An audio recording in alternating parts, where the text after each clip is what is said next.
तो सभी साथियों का स्वागत है। 10 साथी जुड़े हुए हैं।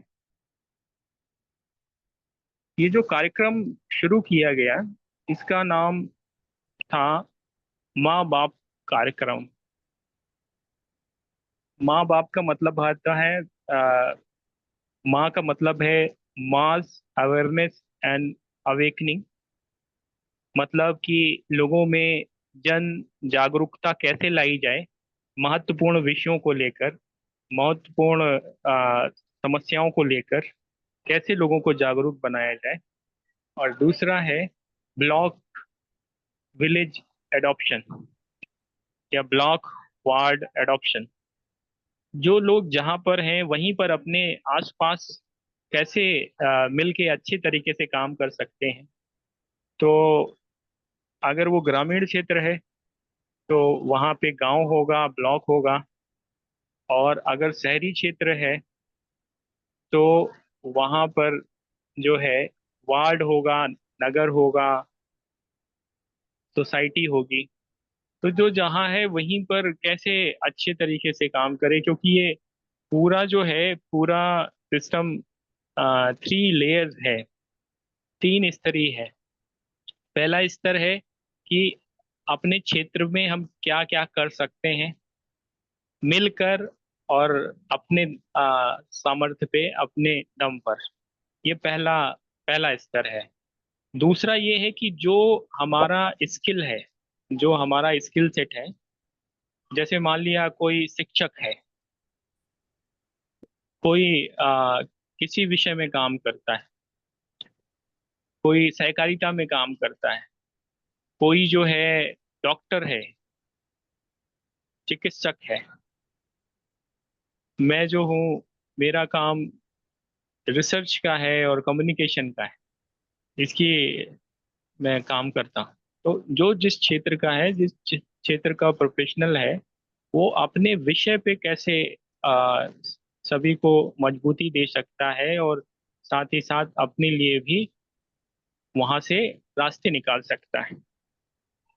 क्योंकि दोनों ही विन विन सिचुएशन सभी के लिए होगी तब वो बात बनती है, नहीं तो नहीं बनती।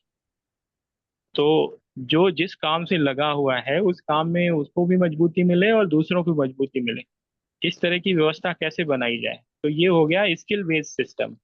पहला था एरिया बेस्ड सिस्टम, जिसमें कि हम अगर दिल्ली के वार्ड 46 में रहते हैं तो वहाँ 46 में हम कैसे अच्छे तरीके से काम करें। या हम खतौली ब्लॉक के पिपली गांव में रहते हैं तो वहां पे हम कैसे अच्छा काम करें। मैं एक एग्जांपल दे रहा हूँ कि एक एरिया हो गया, दूसरा हो गया एरिया ऑफ स्पेशलाइजेशन, और तीसरा जो है वो है संगठन। बहुत सारे साथियों के संगठन भी बने हुए हैं। तो वो अपने संगठन को कैसे मजबूत कर सकते हैं, वो चाहे राजनीतिक हो या गैर राजनीतिक हो, सामाजिक हो या धार्मिक आध्यात्मिक हो। वो अपने संगठनों को, अपने उसको कैसे मजबूती दे सकते हैं। तो ये 3 पक्षों पर ध्यान रखते हुए ये पूरा कार्यक्रम डिजाइन किया गया। और प्रयास ये है कि हम आने वाले 3 साल में देश के 800 जिले हैं, उन सारे 800 जिलों में, 800 जिलों में हम अपनी पहुंच बना लें। 3 साल का आ, वक्त रखा गया है। और 3 साल में 3 महीने और 19-18 दिन के लगभग हो चुके हैं। तो समय समय पे मूल्यांकन भी करना होता है और जो कमियां रह गई उनके ऊपर भी चर्चा करनी होती है, और साथ ही साथ इसको कैसे बेहतर कर सकते हैं सभी से के विचारों को लेके उसको दिशा देने की प्रयास भी होता रहता है। तो इसी तरह से सभी संस्थाएं काम करती हैं और हम लोग भी काम करने का प्रयास कर रहे हैं। ये क्योंकि ये संस्था मॉडल नहीं है, ये कार्यक्रम मॉडल है, कार्यक्रम है जिसमें कि बहुत सारी संस्थाएं जुड़ी हुई हैं। और कार्यक्रम का नाम दे दिया गया जन अभियान। तो जन अभियान में अभी हम 2-3 विषय हैं जिन पर काफी ज्यादा सीरियस होकर काम कर रहे हैं।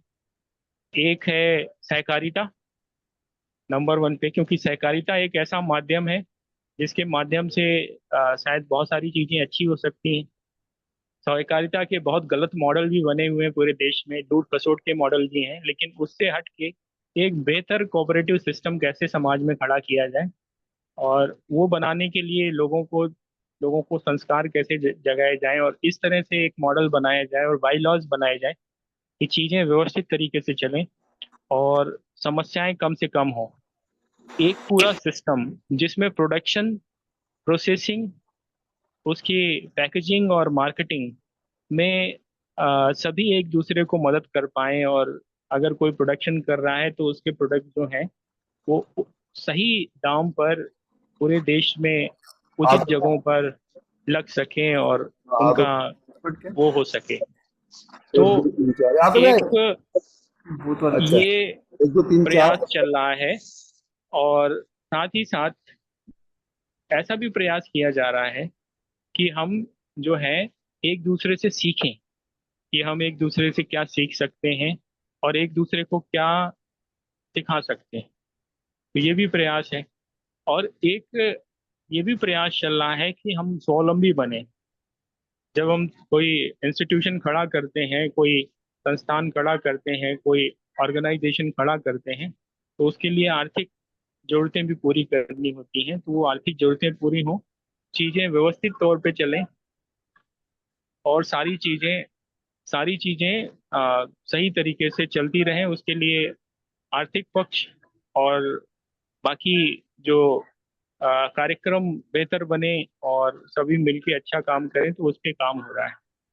बहुत सारी संस्थाएं जुड़ी हुई हैं, और भी नई नई संस्थाएं जुड़ रही हैं। तो अब ये कार्यक्रम कैसे देशव्यापी बनाया जाए और कैसे इसको और प्रभावी बनाया जाए, इसी पे चर्चा करने के लिए आज हम लोग बैठे हैं।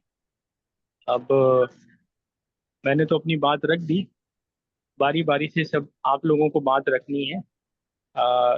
मैं चाहूंगा कि सभी लोग एक एक करके अपनी बात रखें। हैंड रेज का करने का सिस्टम रहेगा।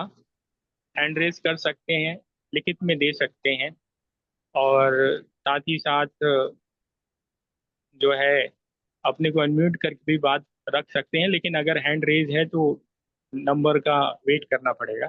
तो सबसे पहले आचार्य विजय कार्यकर जी आए और बात रखें। 1 से 2 मिनट सभी को मिलेंगे, और इसके बाद कोई और महत्वपूर्ण विषय होगा तो उसमें 1 2 मिनट और मिल जाएंगे। तो आदरणीय विजय कार्यकर जी। अ, जयपुर 4 से 7 जो कार्यक्रम हो रहा है उसके अंदर संध्या काल में 5 से रात्रि 8 बजे तक विशेष हमें अनुमति मिली है। डॉक्टर तावरी जी से इस पे मेरा चर्चा कंटिन्यूस 3 4 दिन से चल रहा है। आज भी 2 3 बार मीटिंग हुआ।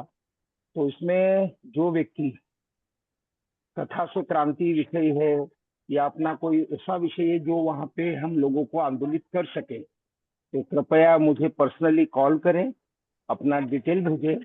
तो ये सूची बनाएंगे और बीच में समय मिलेगा तो एक मीटिंग कर लेंगे कि 4 से 7 सितंबर में हम अपने इस संस्थान का कितना वहाँ प्रचार प्रसार कर सकते हैं।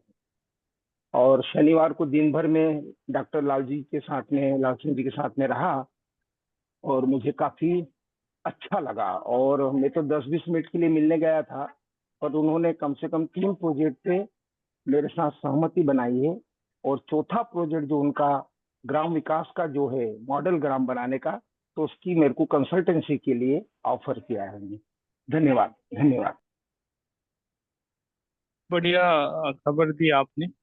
इस पर सभी लोग मिलकर काम करेंगे, और ये तो बहुत अच्छा हुआ कि वहां पर हजारों लोगों के बीच में अपनी बात रखने का मौका मिलेगा हम लोगों को भी। तो उसके लिए एक कार्य योजना बनाते हैं और आप ही नेतृत्व करिए, और एक अच्छी सी कार्य योजना बना के 4 से 7 के बीच में जो हमें समय मिल रहा है उस समय का सदुपयोग करेंगे हम सभी लोग। जी। आ, अन्य साथी आ, बात रखें, या मैं इनवाइट करना चाहता हूँ रोजी जी को। रोजी जी, जो आपको अभी चैलेंजेस आ रहे हैं, जिनमें एक मुख्य है मार्केटिंग का और दूसरा जो है वो है फंडिंग का, लोन्स का, और अन्य संबंधित विषय, तो किस तरह का सपोर्ट सिस्टम हमें रेडी करना होगा जिससे कि चीज़ें बेहतर हो पाएं, क्योंकि आप 4-5 ब्लॉकों में ये काम कर रहे हैं और लंबे समय से कर रहे हैं, तो वो जो आपके अनुभव हैं वो बताइए। जी, मेरा जो अनुभव रहा है वो यही है कि जो भी इतनी सारी योजनाएं हैं हम्म। सरकार की, जिसके बारे में बातचीत होते रहती है, लेकिन वो योजनाएं जमीन पे उतारना मतलब बहुत ही मुश्किल हो जाता है। पिछले 1 साल से मैं थोड़ा बड़ा योजना को उतारने की कोशिश कर रही हूँ और अभी तक सफल नहीं हो पाई हूँ। मुझे लगता है कि मतलब जैसे ओझा सर आते हैं तो बहुत अच्छे तरीके से योजनाओं को डिस्क्राइब करते हैं, जो भी सरकारी योजनाएं हैं। जी। तो मुझे लगता है कि मैं जो मेरा काम ही लाइजनिंग का है, गवर्नमेंट ऑफिशियल से और अपर अपर मोस्ट ऑफिशियल से मेरी लाइजनिंग होती है। हमारे जैसा व्यक्ति अगर जमीन पे योजना नहीं उतार पा रहा है तो उसके पीछे बहुत काम करने की जरूरत है कि आम किसान कैसे ही उस योजना को ले लेगा, संभव ही नहीं है। तो इस फील्ड में एक तो मतलब कुछ ऐसा कमिटी बनना चाहिए जहां पे वो मतलब वन विंडो सॉल्यूशन हो जाए कि अगर, क्योंकि अगर हम गांव के रोजगार की बात कर रहे हैं, गांव में रोजगार उत्पन्न करने की बात कर रहे हैं, तो बिना किसी प्रोसेसिंग यूनिट के उद्यमिता गांव में कैसे ही हम ला सकते हैं। तो इसके लिए वन विंडो सॉल्यूशन का अगर कोई कमिटी बन जाए जो ए टू जेड चीजों को देख सके, तो वो बहुत ही बेहतर रहेगा। क्योंकि एक आदमी जो है अगर गांव में लाइजनिंग कर रहा है, गांव की चीजों को संभाल रहा है, ऑफिशियल्स को भी देख रहा है, तो बहुत मुश्किल होता है और बहुत टाइम टेकन होता है। जी। एक तो ये है, और दूसरा है मार्केटिंग। हम्म। मार्केटिंग, क्योंकि उत्पादन तो हो गया, अब मार्केट चाहिए।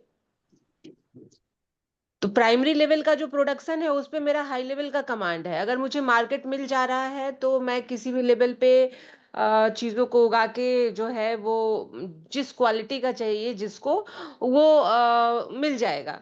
लेकिन दो चीजों पे मुझे लगता है कि मुझे खास मदद की जरूरत है। मुझे का मतलब है कि जो भी कम्युनिटी के साथ मेरा काम चल रहा है, तो वो लगता है कि एक सपोर्ट इस तरीके का क्रिएट होना चाहिए, जो मार्केटिंग सेक्टर में एक अलग कमिटी होनी चाहिए, और जो गांव में उद्यमिता लाना है उसके लिए वन विंडो सॉल्यूशन एक होना चाहिए, जहां कहीं भी कुछ होना है जो भी डॉक्यूमेंट्स चाहिए वहां डाले और वो आगे देख रेख हो जाए। अ, मतलब अभी तो मैं इतना ही बता सकती हूँ। बाकी अगर कुछ पर्टिकुलर पॉइंट पे अगर आप कुछ पूछना चाह रहे हैं तो आपको बताना पड़ेगा कि क्या और मैं बता सकती हूँ। हेलो। हाँ जी जी, मैंने सुन लिया। तो इसमें दो आपके रिकमेंडेशन है कि एक सिंगल विंडो सोल्यूशन हो प्रोडक्शन और प्रोसेसिंग रिलेटेड इश्यूज को एड्रेस करने के लिए, और जी दूसरा जो है कमिटी फॉर मार्केटिंग बने, जिससे कि जो हमारे प्रोडक्ट हैं और जो प्रोसेस प्रोडक्ट हैं उनको सही मार्केट मिल सके और सही किसानों को उनके उत्पाद का दाम मिल सके। बहुत जी दोनों महत्वपूर्ण विषय हैं, इन पे जरूर काम होगा, मैंने नोट कर लिए हैं टॉप प्रायोरिटी। लेकिन इसके लिए रेगुलर आपको भी टच में रहना पड़ेगा, क्योंकि धीरे से ही इसमें हम एक सिस्टम डेवलप कर पाएंगे। हो जाएगा, जल्दी हो जाएगा। इसमें एक पक्ष है जो कि हम लोग इस पर काम कर सकते हैं, और एक पक्ष वो है जो सरकारी पक्ष। सरकारी पक्ष में जी क्या है, अभी ओझा जी का आदरणीय ओझा जी का मेरे पास फोन आया था। उन्होंने जी एक योजना को बताया, कहने लगे देखिए आज ही इस योजना का ऐड निकला है, लेकिन ये योजना जो है ये 20 दिन पहले का ये नोटिफिकेशन मैंने आपको भेजा है, ये 20 दिन पहले ही ऑफिशियल में इंटरनल लेवल पे बंद कर दी गई है कि इसका लाभ किसी को नहीं देना, लेकिन ऐड निकाला जा रहा है। तो हम्म गवर्नमेंट और जो प्रशासन और शासन जो है विचित्र होते हैं। जी, इसमें यही होता बहुत है, यही। बहुत सारी चीजें जो हैं वो हमारे हाथ में नहीं है, तो उसका तो एक ही सोल्यूशन नहीं कि अपनी गवर्नमेंट बनाओ, लेकिन वो भी एक बड़ा ही कॉम्प्लिकेटेड और बड़ा ही विचित्र तरीका है। तो वो उस पे ना जाते हुए अभी पहले अपने स्तर पर हम क्या चीजें बेहतर कर सकते हैं उस पे काम कर लेते हैं, फिर बाकी और जो जो हमारे बियॉन्ड एरिया, बियॉन्ड लिमिट की बातें हैं उस पर काम किया जाएगा तो थोड़ा सा और हम लोग संगठित और मजबूत हो जाएंगे। तो ये दो चीजें हैं मैंने नोट कर ली हैं, कमेटी फॉर मार्केटिंग और ये जो हाँ, नहीं, वर्ल्ड ये जो मलेरिया। आपने सिचुएशन बताई, ये तो एक अलग ही तरीके का सिचुएशन है। नॉर्मल सिचुएशन में भी जो जी योजनाएं चल रही हैं उसमें भी किसान नहीं ले पाते हैं, वो दिखाने के लिए पूरे जिले में।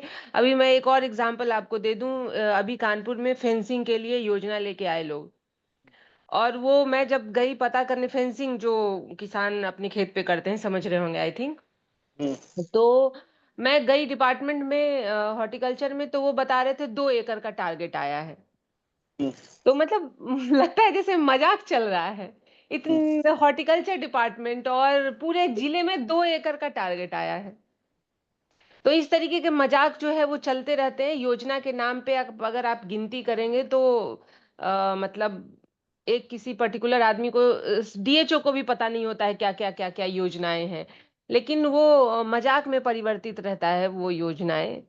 तो ऐसे ही वो तो चलता है एक सर, अलग है। जी। ऐसे ही चलता है। अभी क्या हुआ कि दिल्ली में आम आदमी पार्टी की सरकार थी, उसने किसानों के लिए कुछ योजना लाई। उसमें कुल मिला के किसानों को वही 1.5-2 करोड़ रुपए का फायदा मिला। पूरे दिल्ली में वैसे ही बहुत कम किसान है, लेकिन जो भी 1.5-2 करोड़ रुपए का फायदा मिला। लेकिन उसमें जब आरटीआई डाली गई तो उसको, उस फायदे को प्रचारित करने के लिए दिल्ली सरकार ने 88 करोड़ रुपए खर्च किए थे। बताइए। ये सब जो है, ये सब चलता है। हमें साथ ही जो है वो बात रखें कि किस तरह की ये जो हमारा ये ब्लॉक एडॉप्शन प्रोग्राम है और इसको कैसे हम लोग और प्रभावी बना सकते हैं। मैं नाम दूंगा, प्रेमानंद महाराज जी ने हाथ हैंड रेज किया है। प्रेमानंद जी। बहुत बहुत धन्यवाद आपका अभिषेक जी। और अभी रोजी रानी ने जो भी अपनी समस्या बताई हैं, वो सरकारी विभागों में तो ये समस्याएं सभी जगह हैं, लेकिन उनका भी निवारण किया जाएगा। क्योंकि सरकारी विभाग का आदमी दो तरीके से मानता है, या तो चांदी का जूता हो या फिर चमड़े का जूता हो। क्योंकि ये जूता खोर हो गए हैं सब। शब्दों का प्रयोग थोड़ा हम गंदा कर रहे हैं, लेकिन ये हो गए हैं इस तरह के। इनके संग अगर आप सिधाई से नॉर्मल तरीके से पेश आएंगे तो ये कोई भी काम नहीं करेंगे, और अगर आप इन पे हावी हो जाएंगे तो ये आपके सारे काम करेंगे। आप महिला होने के नाते उस तरीके का व्यवहार उनके साथ नहीं कर पाती हैं, इस वजह से बहुत से कार्य आपके रुकते होंगे। तो इसमें कोई चिंता करने की बात नहीं। हमको तो पहली बात, सरकार से जो भी मदद मिलने की उम्मीद हम लिए बैठे हैं, उसको हम लिए बैठे रहे और काम भी करते रहे उस पर। हमको असरकारी, और असरकारी मतलब सरकार से हटकर जो योजनाएं हमको बनानी है, उसी के लिए हम लोग कोऑपरेटिव का गठन हर जगह कर रहे हैं। आप किसी एक ब्लॉक को टारगेट बनाइए, आप किसी एक ग्राम को टारगेट बनाइए, सबसे पहले उस पर काम कीजिए। हम पूरी तरीके से हर समय जब भी आपको जरूरत पड़े, कानपुर में है तो उपलब्ध हैं। सरकारी विभाग में भी अगर बात करनी है तो वहाँ भी उपलब्ध हैं। कोऑपरेटिव में भी अगर किसान से बात करनी है, किसी को समझाना है, आप बेहतर समझाते हैं, लेकिन एक कदम बढ़ाना पड़ेगा। रही बात मार्केट की, जो भी आपके प्रोडक्ट हैं, जो भी किसान ने आज बोया है 2 महीने बाद तैयार होगा, उसका पूरी लिस्टिंग कर लीजिए। कोई भी प्रॉब्लम नहीं आएगी, क्योंकि बल्क में रिक्वायरमेंट है हमारे पास। बल्क में हमारे नालंगे जी कहते हैं कि 10 किलो 5 किलो नहीं, 100 टन 200 टन की बात करो, हमें इतना माल चाहिए। तो इतना माल इकट्ठा कर पाना हर एक आदमी के बस की बात नहीं है। हमें इसके लिए पूरी तरीके से ग्राउंड तैयार करना पड़ेगा। हर किसान की उपज को उसके दामों में, जो उसके दाम हैं, ये नहीं कि हमारे दामों में, सरकार अपने दामों में लेती है। अगर सरकार वाला काम हम भी करने लगेंगे तो हम जो किसानों का भला करने निकले हैं वो कभी नहीं हो पाएगा। इन सारी चीज़ों पर ध्यान रखने की जरूरत है। और ब्लॉक एडॉप्शन का जो ये कार्यक्रम हमारा आज 108 दिन पूरा हुआ है, 108 की माला होती है। राम राम जपते हैं 108, कृष्ण कृष्ण जपते हैं 108। 108 दिन से हम लोग ये वेबिनार अटेंड कर रहे हैं। अब हमको दिशा मिल चुकी है। हर दशा में हमको काम करने की ज़रूरत है। सरकारी मुलाजिमों से हमको निपटने की ज़रूरत है। अपने काम को हमको अपने कोऑपरेटिव के माध्यम से करने की ज़रूरत है। कहीं भी किसी को कोई भी दिक्कत आती है किसी भी ज़िले में, उस अधिकारी का नंबर मुहैया करें। हम उनसे बात करके उसका निस्तारण करेंगे और कराएंगे हर लेवल पे। ये हमारा वादा है। किसी भी तरह की किसान की कोई भी समस्या अब धरातल पे नहीं रहेगी। कोई भी काम किसान करना चाहता है, उसको पूरी आजादी होगी काम करने के लिए। जय हिंद, जय भारत। जी अभिषेक जी, मैं एक सवाल और था मेरा। जैसे कोऑपरेटिव में जो हम लोग लोन की बात कर रहे हैं कि एक ब्लॉक में 100 करोड़ है, तो वो कोऑपरेटिव का लोन का सिस्टम क्या है? कैसे किसान लोन ले सकते हैं? कोऑपरेटिव बनाने को मैंने बात भी करा है, अगर एफपीओ के अलावा भी कोऑपरेटिव बनाना है तो कोऑपरेटिव 5 दिन के अंदर बन जाएगा, उसमें कोई बड़ी समस्या नहीं है। और उसके फी भी बहुत कम है, तो वो कोऑपरेटिव भी मैं बनवा लूंगी। लेकिन उसका जो लोन का क्या सिस्टम है, क्या आधार है, उसके बारे में कभी एक वेबिनार रख दिया जाए तो आई थिंक मेरे लिए थोड़ा सहूलियत हो जाएगा, बाकी लोग के लिए भी हो ही सकता है। धन्यवाद। जी अ, देखिए, मैं थोड़ा सा चीज़ों को स्पष्ट कर दूं कि लोन जो है, लोन अभिषेक एक जी, सबमिशन। हाँ अभिषेक जी, जी। आज इन्होंने प्रश्न किया है तो इनको आज ही उत्तर दीजिए, क्योंकि पेंडिंग कोई काम नहीं डालना है। तुरंत मैं दे रहा हूँ, तुरंत तुरंत। जी। हमारे पास नालंगे जी भी हैं, वो भी देंगे जवाब। मैं आपको बता रहा हूँ, ये जो पर ब्लॉक 100 करोड़ की बात है, वो एक एस्टिमेटेड कैलकुलेशन है। वो कैसे कैलकुलेशन कैलकुलेट किया गया? एक ब्लॉक में आमतौर पर 50 से 60 ग्राम पंचायतें होती हैं, कहीं ज़्यादा भी होती हैं, कहीं थोड़ी कम भी होती हैं। तो आमतौर पे 40 से और 60-70 के करीब ग्राम पंचायतें होती हैं। और अगर हम ग्रामों की बात करें तो वो जो होते हैं उसमें डबल हो जाते हैं या 1.5 गुने हो जाते हैं। तो अब ऐसी स्थिति में जो हर गांव का जो अनयूज्ड एरिया है, जहां पर उसको प्रॉपर यूटिलाइजेशन नहीं किया जा रहा है, वो भी एक सब्सटेंशियल होता है। 3%, 4%, 6%, 5% तो होता है, हर गांव में होता है। तो टाउरी जी ने एक आ, पुस्तक लिखी है, मार्केटिंग द अनमार्केटेड। अब वो पुस्तक जो है, वो पुस्तक में यही सब बताया गया है कि किस तरह से जो ग्राम पंचायत और ब्लॉक की जो अनयूज्ड चीजें हैं, जिन पे कम आ, वो हो रहा है, उसको किस तरह से समुचित उपयोग किया जाए, ताकि वहां पर पर ब्लॉक में 100 करोड़ का per year additional revenue generate किया जा सके, जिससे कि लोगों की आय बढ़ेगी और साथ ही साथ चीजें बेहतर। तो ये पूरा ये कॉन्सेप्ट है। अब इसमें लोन भी है और बाकी चीजें भी हैं। ज़्यादा उसके बारे में निटी किटी में मैं बोलूँगा नहीं, क्योंकि हमारे बीच में नालंगे जी हैं, नालंगे जी बोलेंगे। नालंगे जी, बताइए कि क्या, कैसे सिस्टम ये वर्क करता है।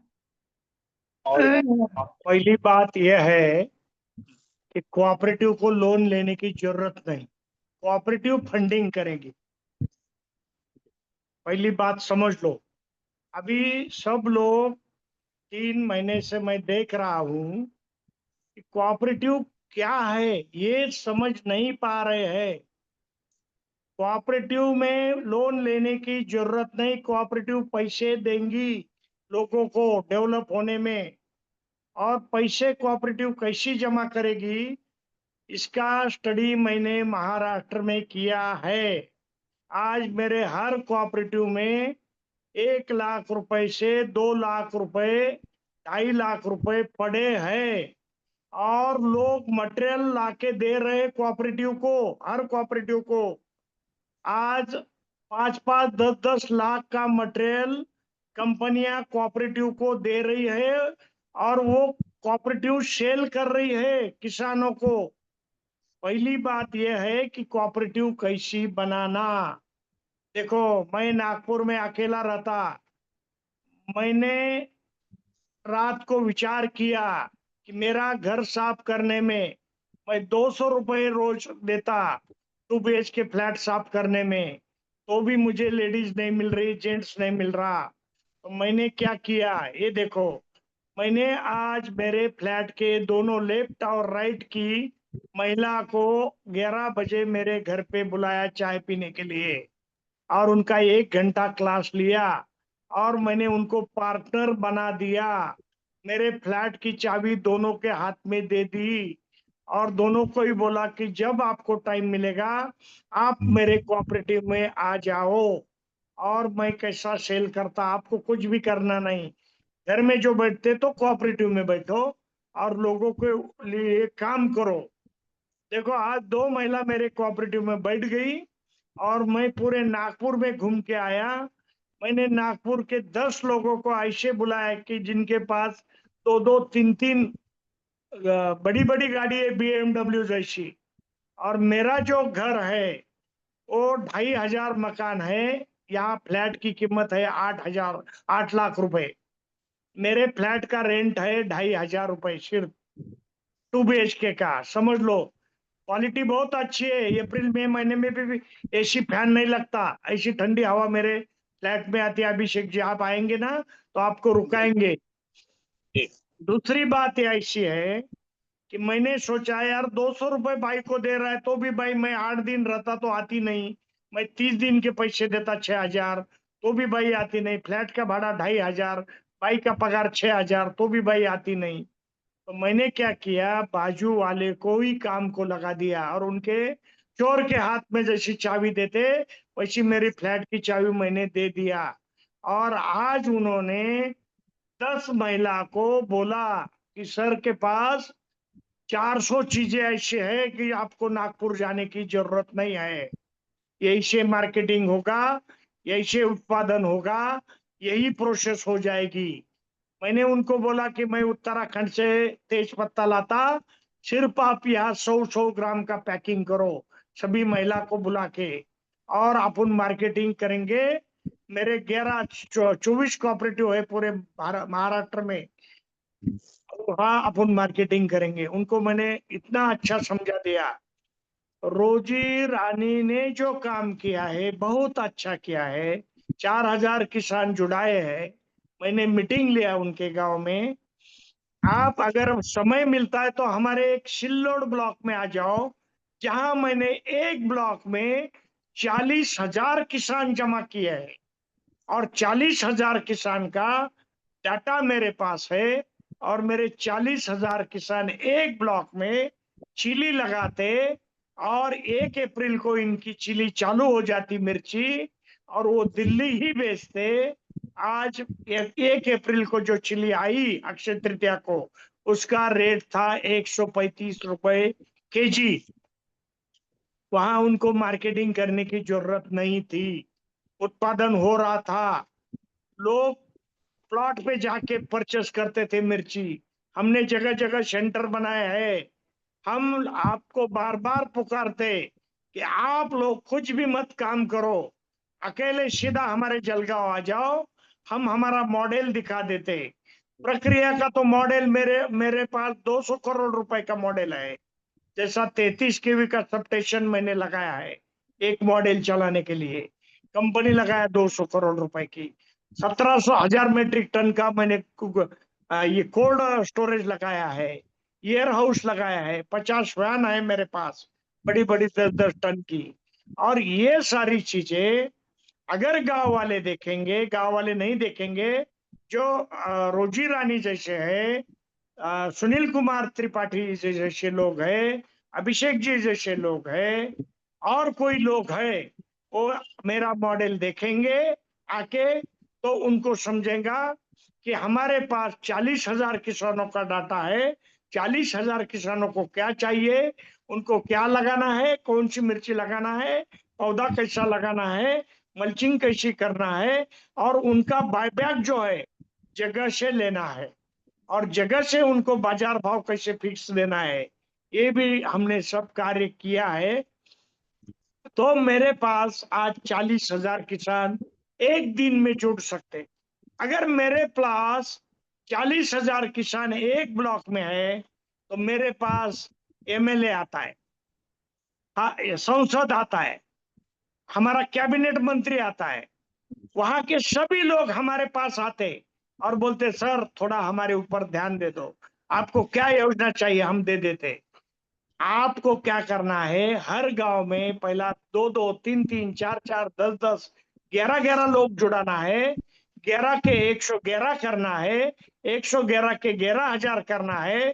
फिर देखो, गवर्नमेंट आपके पास आएगी, कृषि विभाग आपके पास आएगा, दिल्ली सरकार आपके पास आएगी, उत्तर प्रदेश सरकार आपके पास आएगी, और सारी योजना आपके पास आएगी।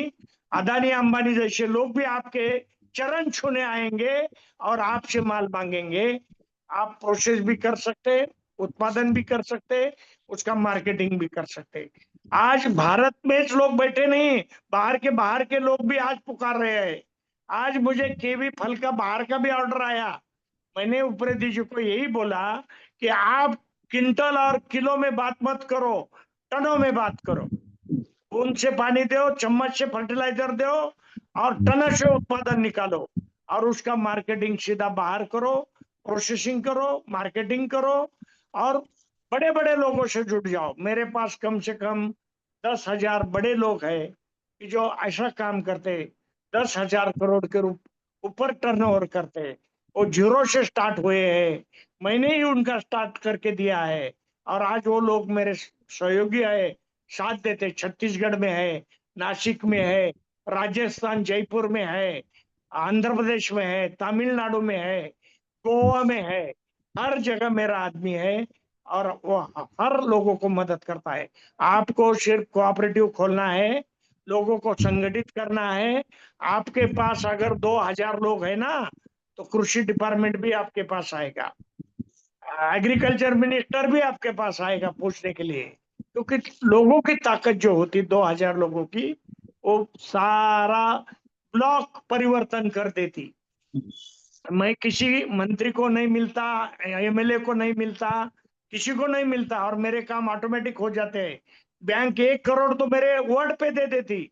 मैंने बोल दिया कि 1 करोड़ दे दो इनको, तो स्टेट बैंक देती, पंजाब नेशनल बैंक देती, एक्सिस बैंक देती।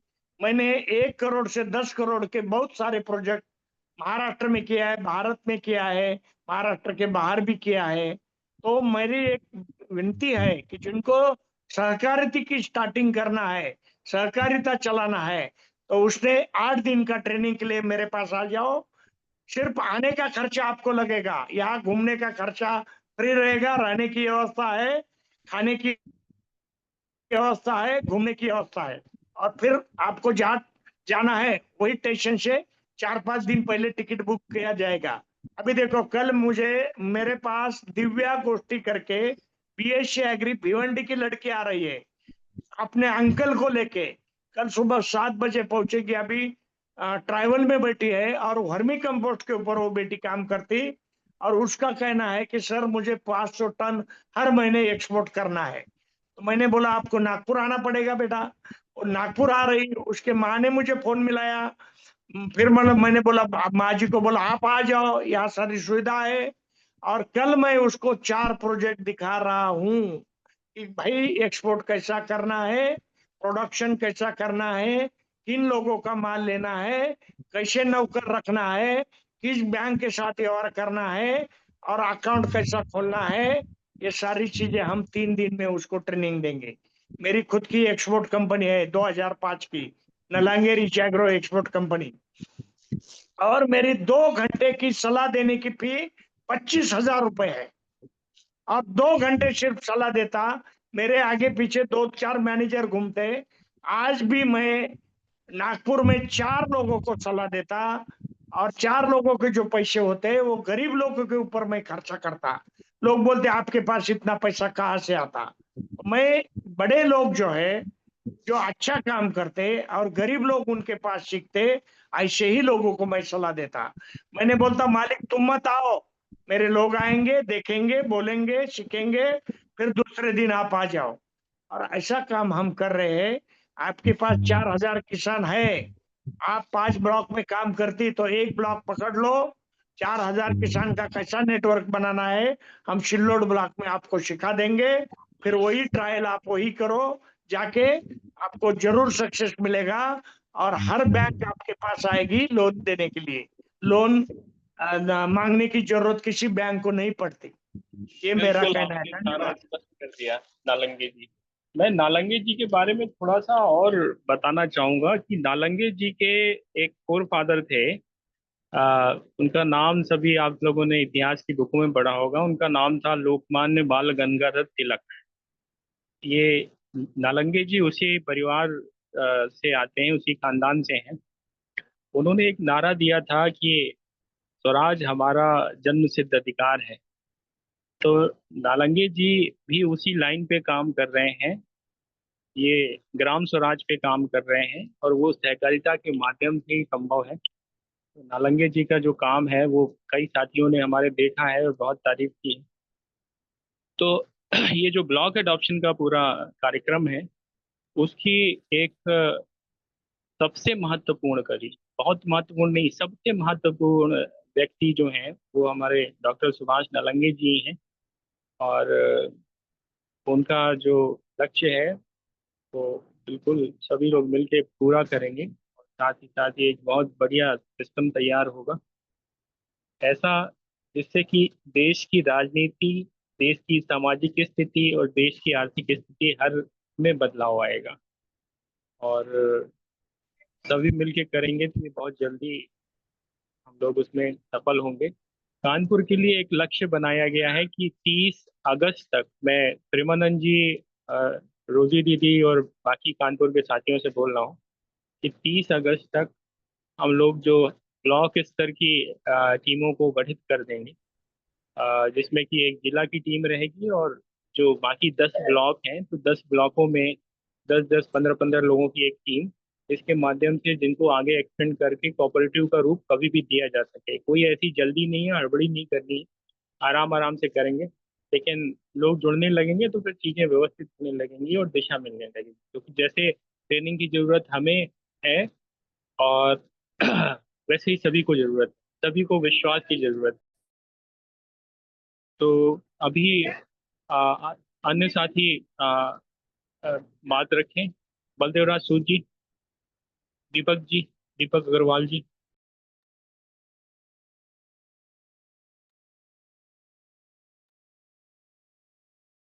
आदरणीय बलदेवराज सूद जी, दीपक अग्रवाल जी, आ, अलका दीदी। और दीपक नमस्कार सर। अग्रवाल जी को बोलना दीजिए, दीपक अग्रवाल। जी, दीपक अग्रवाल जी। एमपी से है ना दीपक अग्रवाल? हाँ, एमपी से हैं, छतरपुर से। हाँ, उनका मैंने क्लास लिया है, उनको बोलने दीजिए। जी जी जी जी भाई साहब नमस्कार। जी। अभी मेरी बात हुई थी नालंदा जी से 2 दिन पहले। तो उनके जो कोऑपरेटिव को लेके विचार थे, उन्होंने सुझाव दिए, उस पर मैंने काम करना चालू कर दिया है। जिस प्रकार से हम अभी काम कर रहे थे, एक प्रतिष्ठान चला रहे थे, उसमें सहकारिता को शामिल कर लिया है और हमने 11 लोगों से बात की है। तो वो सहमति भी उन्होंने दे दी है कि आप इस प्रोग्राम को बढ़ाइए, हम आपके साथ हैं। और अब इसमें जहां जैसी हमें आवश्यकता पड़ेगी, तो आदरणीय भाई साहब ने हमको कहा है कि आपको जहां जैसी आवश्यकता पड़ेगी मेरी मदद की, मैं मदद करूंगा और सारी जानकारियां दूंगा। दूसरा, हमारा जो विषय ग्राम सभा को लेके अभिषेक जी चल रहा है, हम हमारे मन में एक पीड़ा है कि इतना पैसा शासन का आता है और तमाम उजुल फुजुल खर्चों में चला जाता है, और जो ग्राम पंचायत स्तर की मूलभूत आवश्यकता है उनको वो पूरी नहीं हो रही हैं। और कोई रोजगार के काम भी ग्राम पंचायत स्तर पर नहीं हो रहे हैं। तो इसको लेके हम लगातार इस पे काम कर रहे हैं, और इसमें मुझे एक बहुत आवश्यकता पड़ रही है कि ग्राम सभा को कैसे प्रॉपर सुचारू रूप से चलाया जाए। अब और हम इसमें अपनी टीम या मैं खुद इसकी कमांड लूं, लीडरशिप स्वीकार करूं और यहाँ एक बदलाव के अवसर तलाश रहे। इसमें मुझे लगातार प्रशिक्षण और ज्ञान की आवश्यकता है, और मैं अपेक्षा करता हूँ कि आप लोग इसमें हमारे सहयोग करेंगे, क्योंकि आने वाले समय चुनाव में, पंचायती चुनाव में, मैं यहाँ पे खुद चुनाव नहीं लड़ने वाला हूँ, लेकिन मैं एक कमेटी के माध्यम से यहाँ एक अपना प्रतिनिधि चुनाव के लिए तैयार करना चाहता हूँ, ताकि इसके उस प्रतिनिधि के तहत हम वहाँ बदलाव कर सकें। और जो रोजगार है, जैसे हमारे पंचायत में दुग्ध उत्पादन होता है, लेकिन वो अभी फुटकर रूप से जा रहा है, कोई कहीं दे रहा है, कोई कहीं दे रहा है। तो हम इस पे एक हमने विचार बनाया है कि हम एक कोऑपरेटिव सोसाइटी के माध्यम से एक शहर में एक प्रतिष्ठान खोल देंगे और गांव वालों से बोलेंगे कि जितना दूध हो रहा है हम आपका घर पे खरीदेंगे और वो यहाँ मार्केट में हम होम डिलीवरी और प्रतिष्ठान से विक्रय करेंगे। ऐसा हमारा मत है। बाकी जो आप लोग हमें सहयोग कर सकते हैं, इसके लिए हम अपेक्षा करते हैं। इतनी बात के साथ मैं अपनी वाणी को विराम। आप जी कोऑपरेटिव किस चीज की खोलेंगे ये नहीं बताया आपने। आप कोऑपरेटिव किस चीज की खोलेंगे? हमारा कोऑपरेटिव अभी इलेक्ट्रॉनिक को लेके चल रहा है। जैसा जिस काम को हम कर रहे हैं, आपने बहुत अच्छा हमें एक मार्गदर्शन दिया भाई साहब, मैं इसके लिए आभारी हूँ। क्योंकि जो मेरे अंदर स्किल था, मैं अपने स्किल को भूल के दूसरे स्किल की ओर बढ़ रहा था। जबकि जिससे अभी हमारा अर्थ चल रहा था, अर्थव्यवस्था चल रही थी, उसको हम दरकिनार कर रहे। तो आपने हमें एक स्थायित्व दिया है कि आप इलेक्ट्रॉनिक क्षेत्र में काम कर रहे हैं, तो इलेक्ट्रॉनिक क्षेत्र में ही कोऑपरेटिव को बढ़ाइए और इसके साथ साथ में अन्य विषयों को धीरे धीरे आप जोड़ते जाइए। क्योंकि मेरे पास अभी 600 कस्टमर रजिस्टर्ड कस्टमर हैं जो हम पे प्रॉपर हमसे सर्विस ले रहे हैं आज पिछले 10 सालों से। जी, बहुत बढ़िया, बहुत धन्यवाद। बढ़िया। आदरणीय राजीव पटवर्धन जी, आज बहुत दिन बाद आप आए हैं और थोड़ा सा जो आज का विषय है कि ये जो अभी हम लोग कार्यक्रम चला रहे हैं इसको कैसे और बेहतर बनाया जाए, क्या समस्याएं हैं और क्या और चीजें की जा सकती हैं जिससे कि चीजें बेहतर हों। राजीव जी।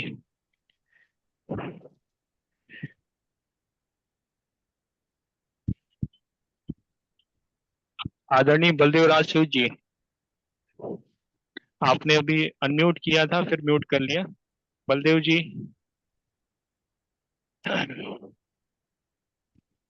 जी बलदेव जी, हिमाचल का प्लान बताइए। बलदेव जी।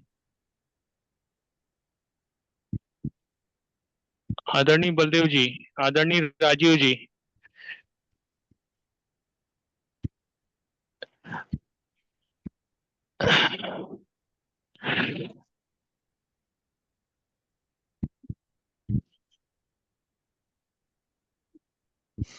अलका दीदी।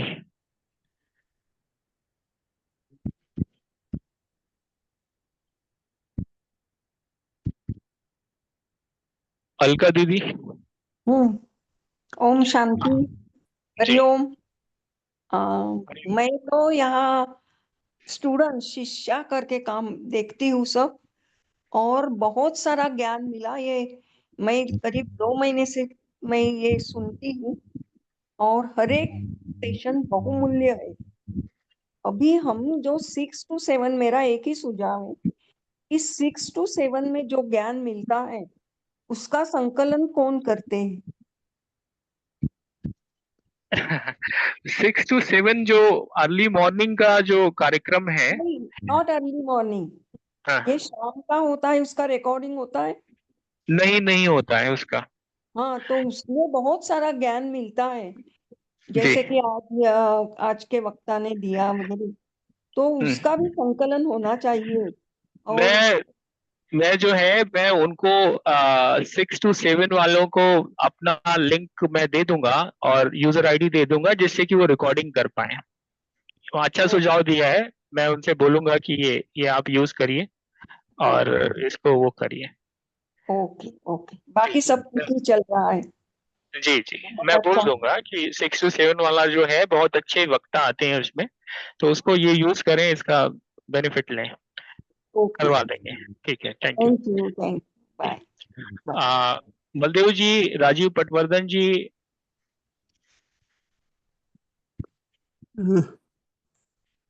हाँ जी। हाँ, नमस्कार सभी को। ये कोऑपरेटिव सोसाइटी का जो क्रम चला हुआ है बहुत अच्छा क्रम है, और मैंने भी अपने ब्लॉक में चर्चा की है इसकी, और कुछ लोग तैयार हो गए हैं इसको काम करने को।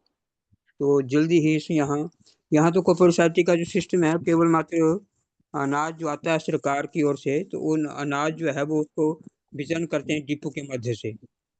और उसमें मतलब कई प्रकार की शिकायतें भी हैं। जैसे बीपीएल परिवार हैं, तो बीपीएल परिवार को जो अनाज मिलता है वो मिलना चाहिए, वो मिलता नहीं है, वो जो डिपो होल्डर है उसको बेच देते हैं। इस प्रकार की केस शिकायतें हैं, उसके बारे में हमने ब्लॉक में भी बात करती की है, तो अभी तक उसकी सुनाई हुई नहीं है।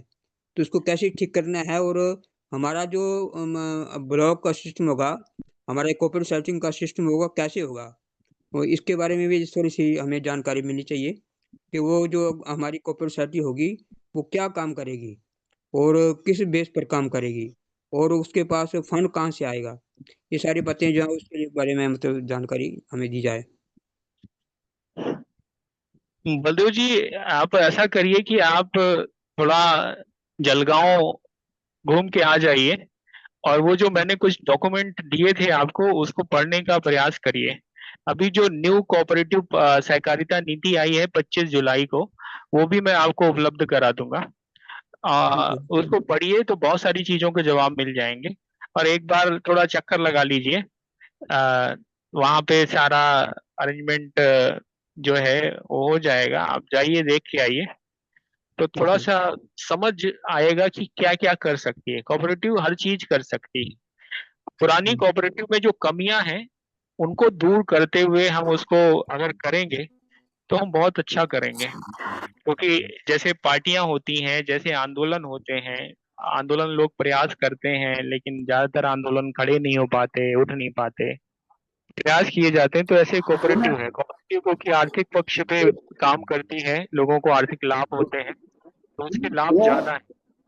तो एक बार जाना पड़ेगा, देखना पड़ेगा। राजीव पटवर्धन जी, आदरणीय सत्यप्रकाश भारत जी, सत्यप्रकाश जी, राजीव पटवर्धन जी, बलदेव जी, अभी कुछ आपको कहना है तो और कह सकते हैं। न बस बात समझ आ गई मुझे। जी, सत्यप्रकाश जी, राजीव पटवर्धन जी, आ, आदरणीय उत्पत्ति जी, आदरणीय सत्यप्रकाश जी, राजीव पटवर्धन जी, कोई भी स्टार्ट कर सकता है।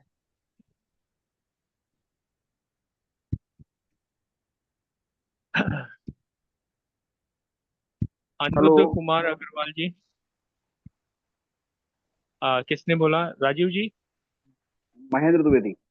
हाँ, महेंद्र जी, हाँ जी। अ, जो भी श्री नालंगे जी ने बतलाया है हम्म, कि वहां पर आकर ट्रेनिंग ले सकता है सहकारिता की, तो अ, ये बहुत अच्छी बात कही उन्होंने, क्योंकि कोऑपरेटिव पे काम करने की मेरी भी लगभग लंबे समय से प्रबल इच्छा है। तो मैं खुद चाहता हूं कि मैं और एक आध व्यक्ति और अपने साथ अ, ले जाऊंगा, जिससे कि जी श्री नालंगे जी के साथ अ, काम देखकर, काम समझकर कैसे करना है, किन किन दो तीन चार प्रोजेक्टों पे उनसे समझेंगे, बात करेंगे। कृषि हो गया,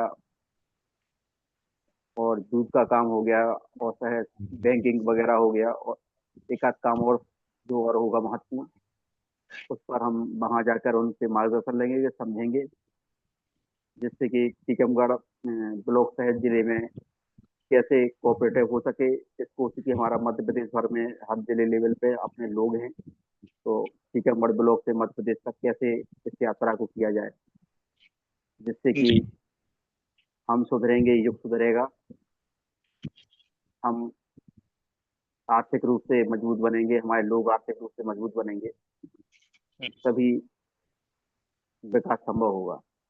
तो महेंद्र नालंदे जी, जी जो से आपका एजुकेशन का क्षेत्र है, एजुकेशन का जो क्षेत्र है, उसमें भी कोऑपरेटिव बनाई जा सकती है और बहुत अच्छा काम किया जा सकता है। और दूसरा, जी अभी भाई जो साहब, काम हम लोगों ने तैयार किया है उसके बारे में मैं आपसे चर्चा करूंगा। उस प्रोग्राम के माध्यम से जो विद्यालय स्ट्रगल कर रहे हैं उनको फिर से मजबूती से खड़ा कराया जा सकता है और चीजें बेहतर की जा सकती हैं। तो वो मैं आपसे चर्चा करूंगा। जो जिस क्षेत्र नहीं में आप, एक्सपर्टाइज रखता है, अगर उसकी वो कोऑपरेटिव बनाएगा तो उसमें बहुत बढ़िया काम हो सकता है। क्योंकि वो उस कारण क्षेत्र के सभी विषयों को जानता है। कारण क्या है भाई साहब, कि मध्य प्रदेश सरकार ने एक बड़ी रणनीति के तहत छोटे विद्यालयों को तोड़ने का काम उन्होंने कर दिया है। बड़े एफडीआर लेने लगे हैं, कई प्रकार की जांचें, कई प्रकार के रूल्स एंड रेगुलेशंस जबरन के, जिससे कि करने लगे हैं। और जिससे कि ये छोटे विद्यालय हैं, आपने जो बहुत अच्छी बात कही है कि जो आपका प्लान है वो हम सुनेंगे और उस पर काम करेंगे। लगभग मध्य प्रदेश में 20 से 25 हजार ऐसे विद्यालय हैं जो टूटने की कगार में, क्योंकि हर जिले में 2 से 5% विद्यालय ही हैं जो धनाढ़ व्यक्ति चला रहे हैं। बाकी सामान्य व्यक्ति 10-10, 12-12, 15-15 लोगों को रोजगार दिए थे। अब सरकार ने इतने रूल्स एंड रेगुलेशंस बना दिए हैं जिससे कि काफी दिक्कतें आ रही हैं स्कूल तो संचालकों कोऑपरेटिव को। के माध्यम से इन लोगों से लड़ा जा सकता है, अन्यथा नहीं लड़ा जा सकता। समूह में ही शक्ति होती है। नालंगे जी बताएंगे कि विद्यालयों की कोऑपरेटिव क्योंकि तैयार करनी है, क्या ये आइडिया रहेगा। जस्ट भाजपा जस्ट आधारित सरकार, जस्ट हमने लाल कुआं में एक ये कोऑपरेटिव बनाई है। राक्षस रूपी महेंद्र जी सुनिए, सरकार पहले है जिन लोगों महेंद्र को जी सुनिए, खाना चाहिए। महेंद्र जी महेंद्र जी, सरकार ने बराबर जी। किया है। सरकार ने सरकार का काम किया है। आप सरकार तोड़ने का काम करो कोऑपरेटिव के माध्यम से।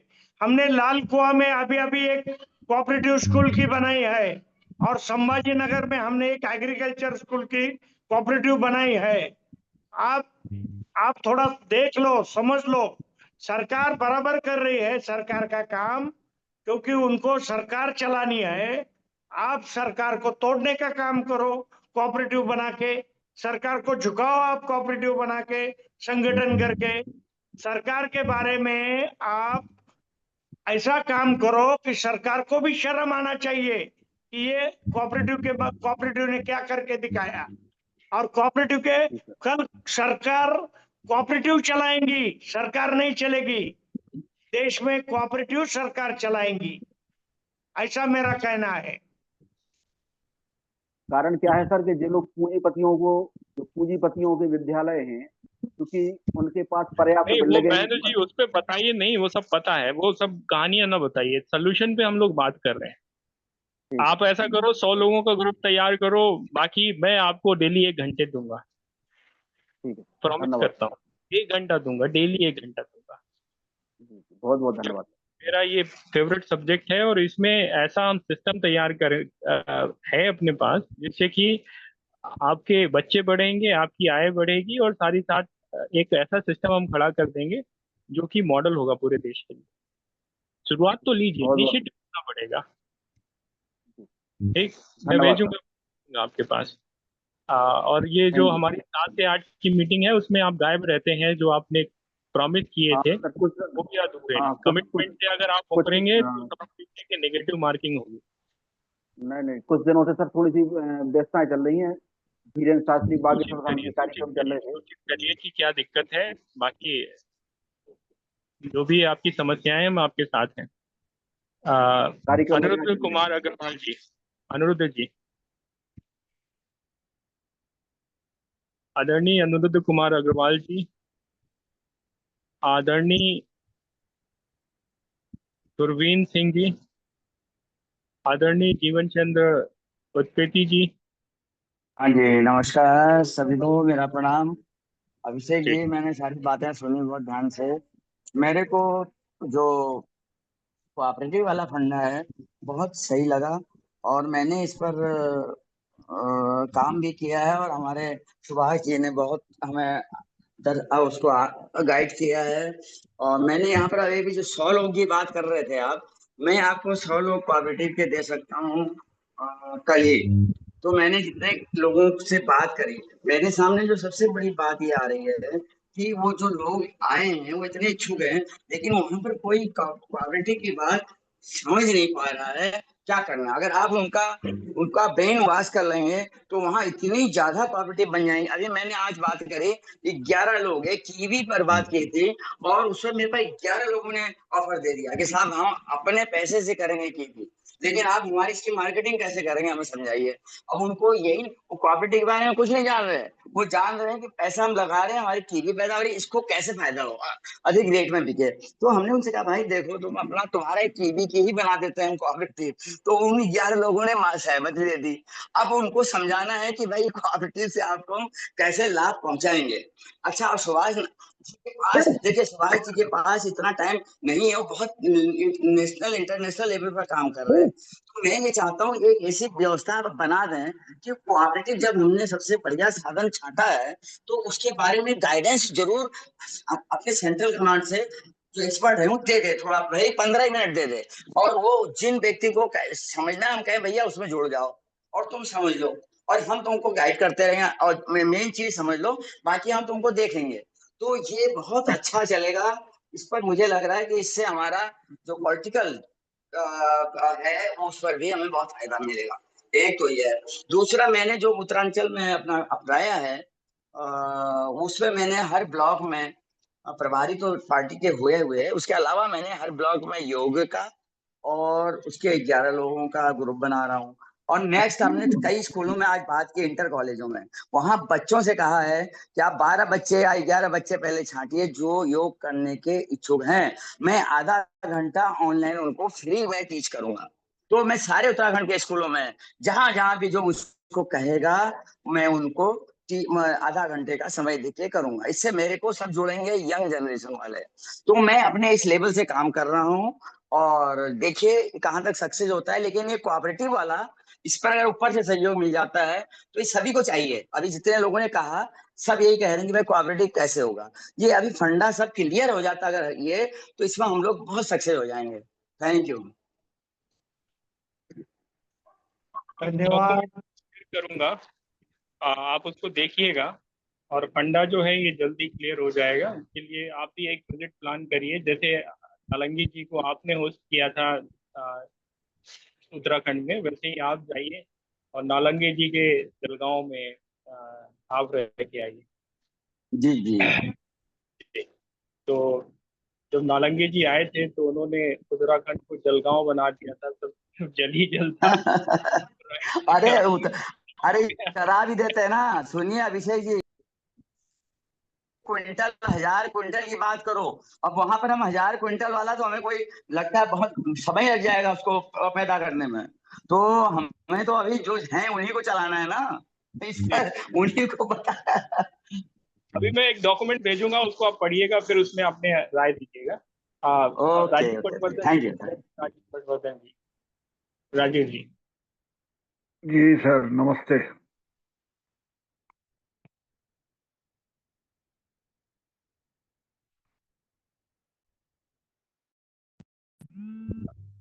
राजीव जी, नमस्कार। हेलो। आपकी आवाज थोड़े से डिस्टर्बेंस आपकी आवाज में। ठीक है राजीव जी, अभी थोड़ा सा नहीं, सत्यप्रकाश भारत जी से बोलिए कि कुछ बोले। सत्यप्रकाश भारत जी मौजूद हाँ हैं। हाँ, बारी बारी से पहुंच रहा हूँ सभी के पास। Divesh Pandey ji, Dorian Singh hello. जी, मदन लाल जी। हेलो। जी अभिषेक जी नमस्कार। हाँ, नमस्कार नमस्कार। जो नालंगे जी कह रहे हैं, हम लोगों ने 10 तारीख को अपने यहाँ परिचर्चा रखी थी कोऑपरेटिव पे, और फिर वो अगले महीने में 5 तारीख को एक बड़ी परिचर्चा आयोजित कर रहे हैं सहकारिता पे। क्योंकि बिहार में सहकारिता के प्रति एक बहुत ही नकारात्मक छवि बनी हुई है। सुन रहे हैं मेरी बात? जी जी, मैं सुन हेलो। सुन रहा हूँ, आवाज आ रही है। आज में वैसे लोगों को कलेक्ट करना, जल्दी भरोसा यहाँ नहीं है कोऑपरेटिव के सिस्टम, क्योंकि कोऑपरेटिव इतना डुबाया है, यहाँ कोई सक्सेसफुल मॉडल बिहार में नहीं है।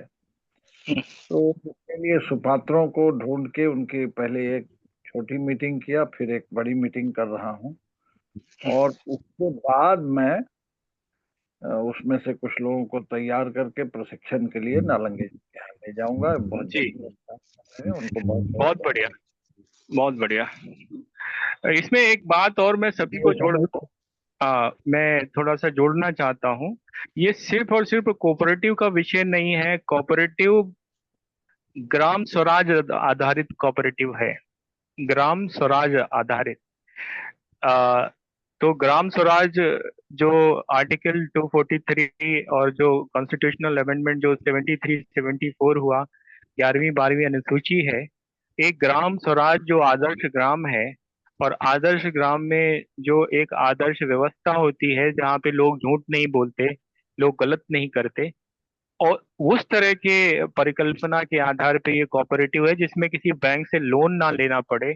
लोग अपने उत्पादों का खुद प्रोसेसिंग करें और मार्केटिंग भी उनके करने की कैपेबिलिटी हो, या उनके लिए मार्केटिंग के लिए उनके सहयोग की टीम हो, और जिसके माध्यम से वो अपने उत्पादों का उचित मूल्य ले पाए और साथ ही साथ गांव को समृद्ध बना पाए।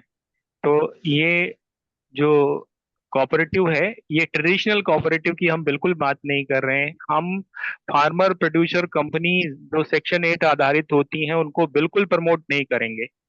मैं सबको आपको याद दिलाता हूं कि फार्मर प्रोड्यूसर कंपनी जो सेक्शन 8 आधारित हैं उनको हम बिल्कुल प्रमोट नहीं करेंगे, ब्लॉक करेंगे। वो कोऑपरेटिव नहीं है, वो दुकानें हैं।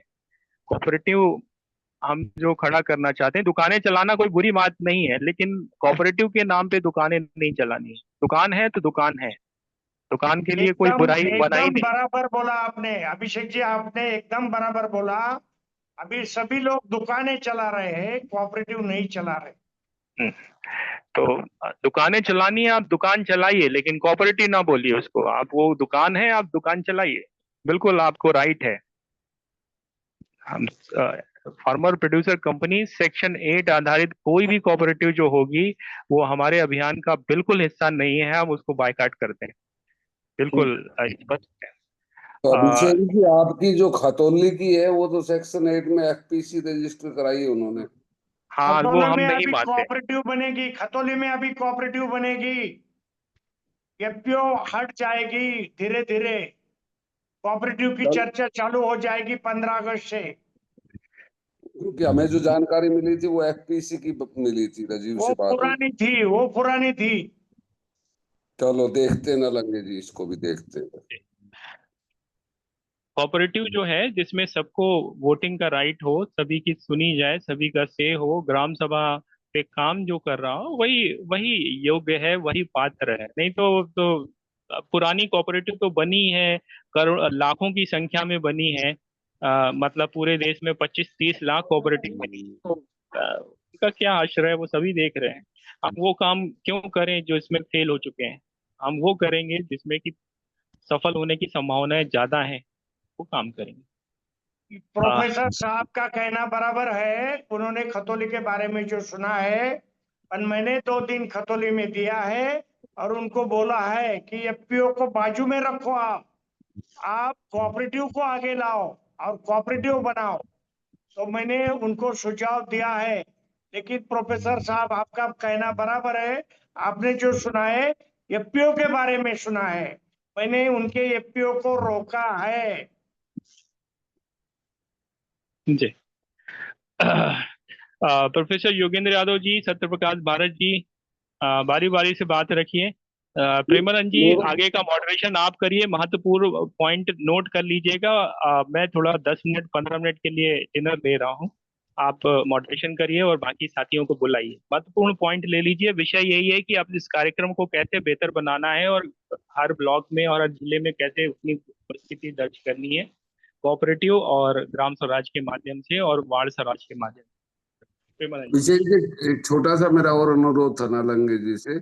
ये एफपीसी और एफपीओ में क्या फर्क है? क्योंकि वो मेरे को जो बताया था वो एफपीसी बताया था, एफपीओ नहीं बताया था, नहीं, एफपीसी। एफपीओ यानी संगठन होता है और एफपीएससी यानी कंपनी होता है। जी पहले संगठन करो, 200-300 लोग इकट्ठा हो, पहले 11 लोग इकट्ठा हो, संगठन करो, बाकी सभासद करो, एक मजबूत संगठन करो, और फिर उसकी एफपीओ से एफपीसी बन जाती है, कंपनी बन जाती है, और वो कंपनी बिजनेस करती है। वो सदस्य को कुछ नहीं पूछती, अध्यक्ष अपनी मनमानी करता है, आपके रिलेटिव को हाथ रखता है, सारा बिजनेस वही ये करता है, वही खर्चा करता है, वैसा कोऑपरेटिव में नहीं होता। 11 लोग अगर सम्मति देंगे तो कोऑपरेटिव में काम चलता। इसलिए हमने एफपीसी को बाजू में रखा है, और ये पीओ और ये पीसी एक ही है। एफपीओ यानी संगठन और एफपीसी यानी कंपनी। जो संगठन ये बनता है उसकी कंपनी बन जाती। तो ये सेक्शन 8 में आती है क्या? हाँ, 8 में आती। जी जी जी, धन्यवाद धन्यवाद। दोनों लाइसेंस एक साथ ही मिलते हैं उनको, एफपीओ और एफपीसी के।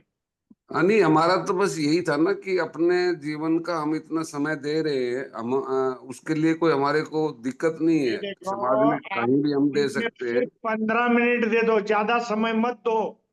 जैसे जी दीपक अग्रवाल जी को मैंने 15 मिनट में एसी की कोऑपरेटिव निकाल के दिया। उनके पास जी आज जी 600 लोग हैं और उतना अच्छा काम वो कर रहे हैं। जी जी जी, बहुत बहुत धन्यवाद नीलम जी।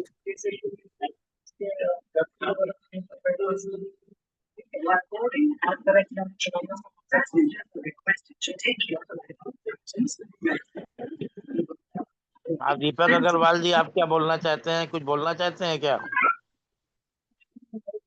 दीपक जी भाई अग्रवाल? साहब, मैं ये मदन मोहन मैं जी, अपना माइक बंद कर दीजिए। मदन मोहन जी, माइक बंद कर दीजिए अपना, आवाज आ रही है।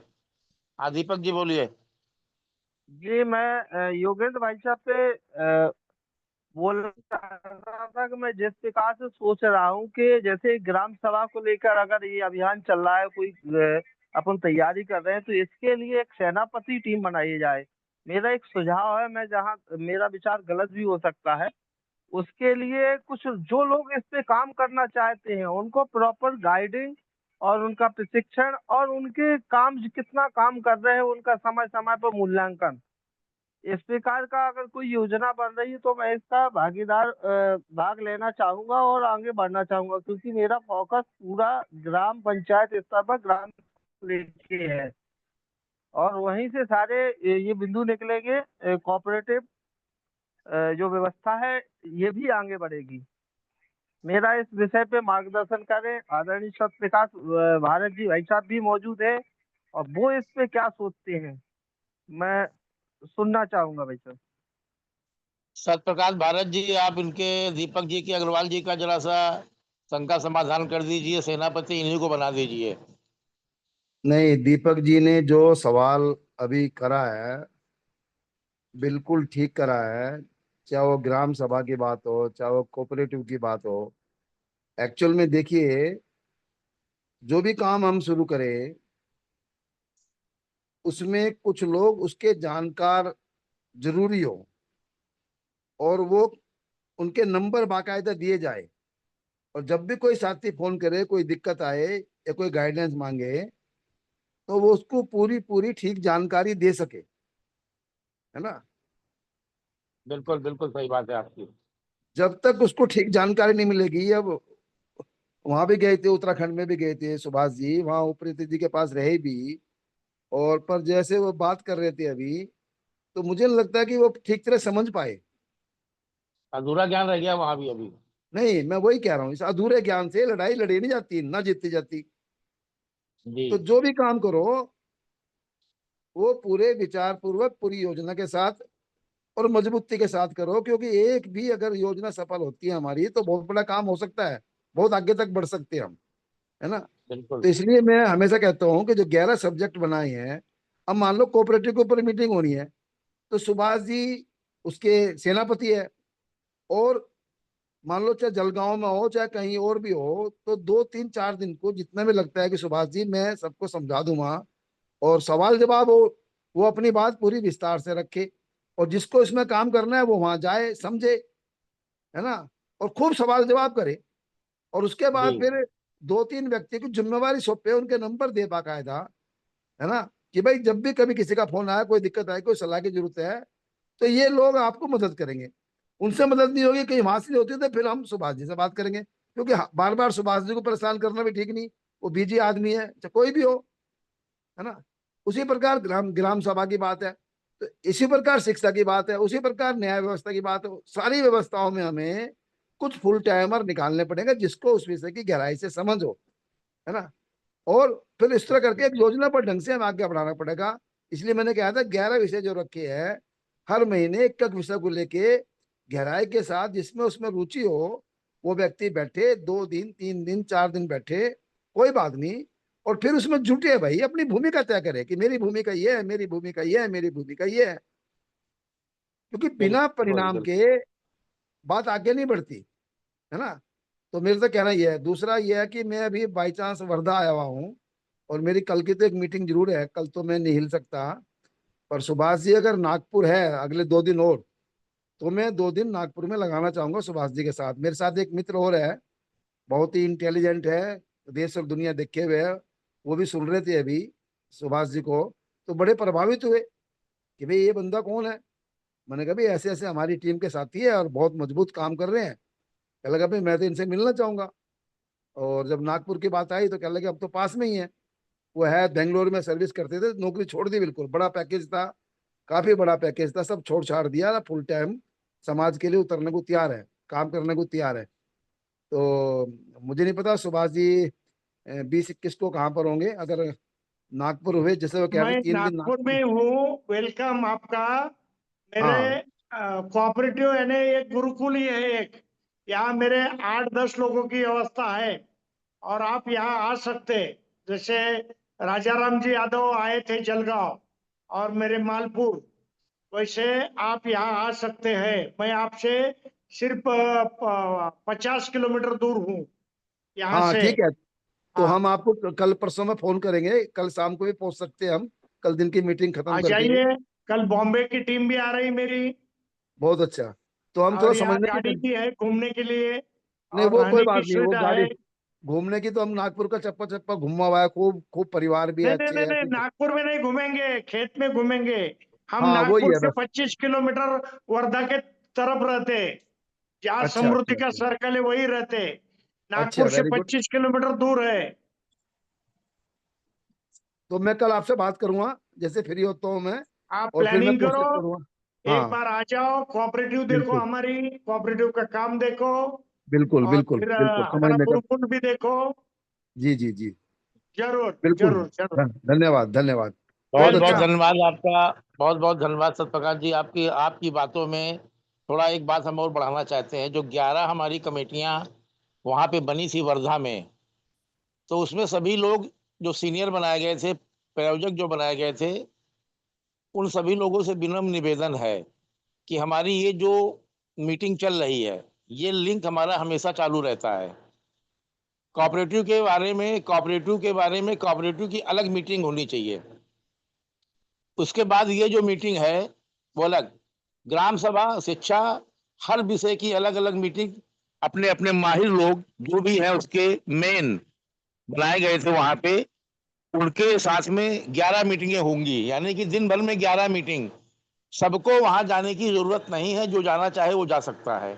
इससे ठीक बात है। हमारा आपका ज्ञान बढ़ेगा उस विषय में, और उसी पे हम काम करेंगे। तो नालंगे जी से मेरी ये रिक्वेस्ट है कि कोई एक समय निश्चित करें जिसमें केवल कोऑपरेटिव की चर्चा होगी, दूसरी बात ही नहीं होगी, वो भले ही आधे घंटे हो। कोऑपरेटिव की आधा घंटा बहुत हो गया। 15 मिनट में कोऑपरेटिव की मीटिंग रहेगी दिन में, कभी भी 15 मिनट में, और मैं 15 मिनट में सारी आपको कोऑपरेटिव की जो जो प्रॉब्लम है वो सारे सॉल्व करूंगा। और बाकी आप दिन भर मुझे मैसेज भेज सकते हैं और उसका वो आपकी रिप्लाई बात ठीक है इन नालंगे जी, रिटर्न उसके दे लिए एक सकता समय हूँ। निश्चित करना होगा अपने को। उसके लिए एक समय निश्चित करना होगा कि कोऑपरेटिव को आप देखेंगे, शिक्षा वाली जो व्यवस्था है, जो शिक्षा में है वो देखेंगे, गौपालन में हमारे राजा राम यादव जी हैं, वो भी अपनी एक मीटिंग ऑर्गेनाइज कर सकते हैं, किसी लिंक पे कर सकते हैं या अलग किसी गूगल मीट पे कर सकते हैं। इससे होगा क्या कि हमारी सबकी जानकारियां एक पुख्ता जानकारियां बनेंगी, क्योंकि यहाँ पर सबकी बातें होती हैं और आधी अधूरी रह जाती है। उससे हमको अधिक ज्ञान मिलेगा जब हमारी अपनी पर्सनल मीटिंग उसी विषय की हुआ करेगी। हमारे बीच में राजा राम यादव जी ने अपना हैंड रेस किया है, अगर हमारी बात सही लगी हो तो कृपया इसका समर्थन करें और आगे बढ़ें। सभी लोग अपने अपने जिम्मेदारियों को निभाएं। राजा राम यादव जी।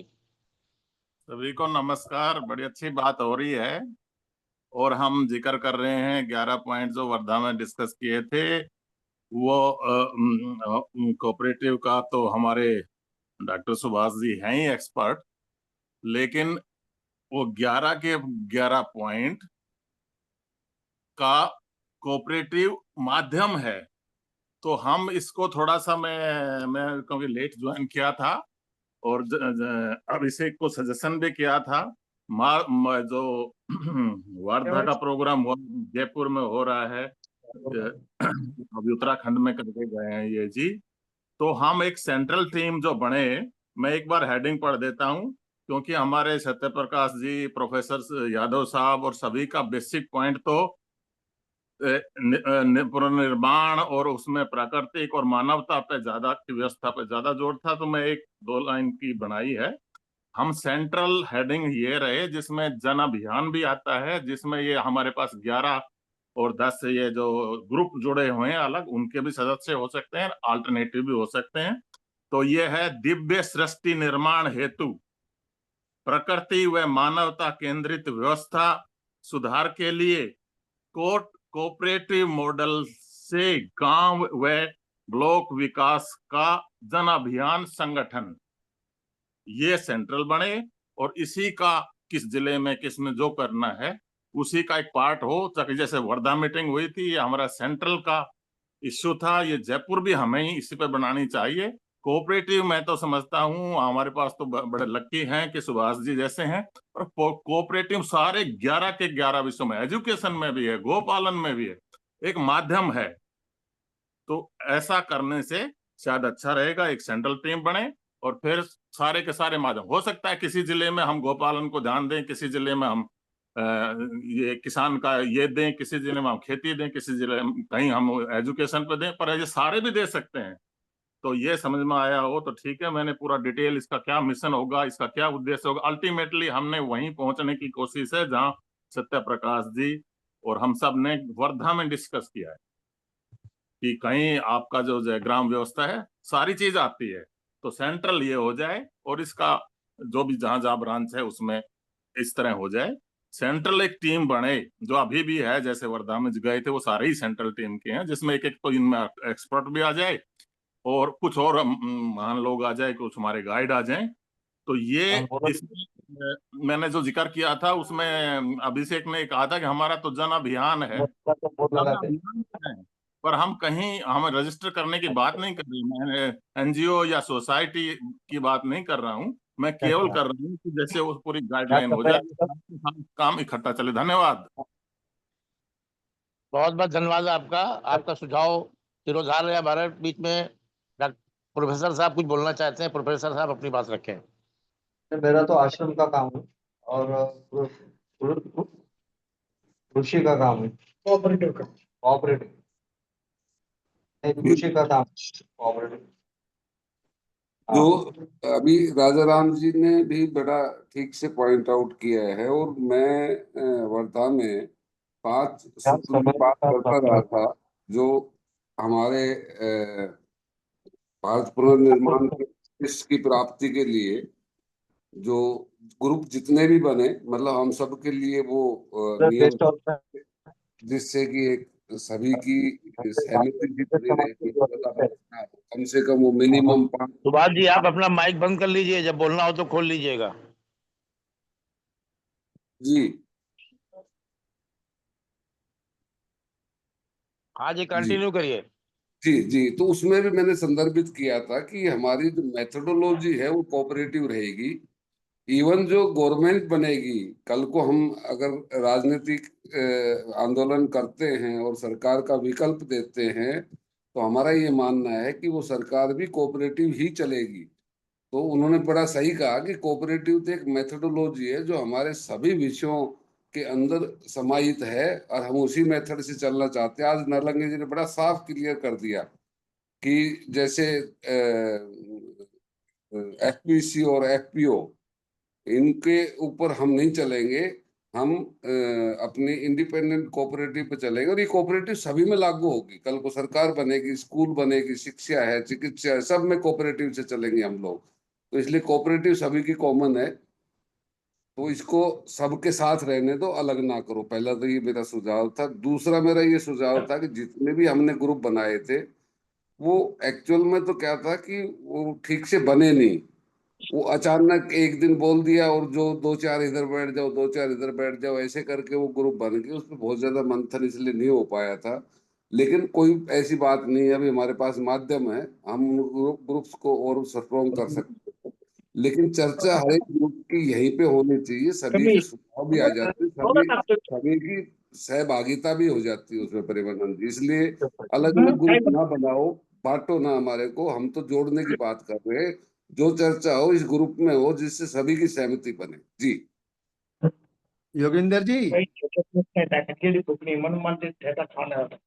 योगेंद्र जी, जी जी मैंने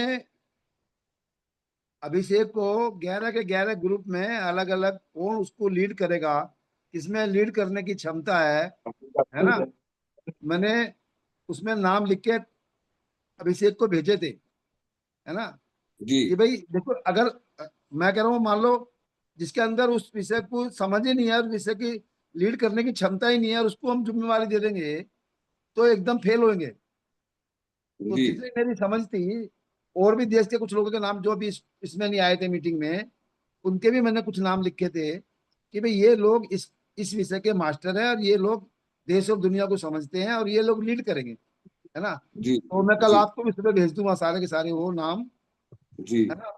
तो इसलिए वो पूरे के पूरे जो उसके संयोजक और सह संयोजक, ये बहुत मजबूत आदमी चाहिए जो उस विषय को समझते हो गहराई से।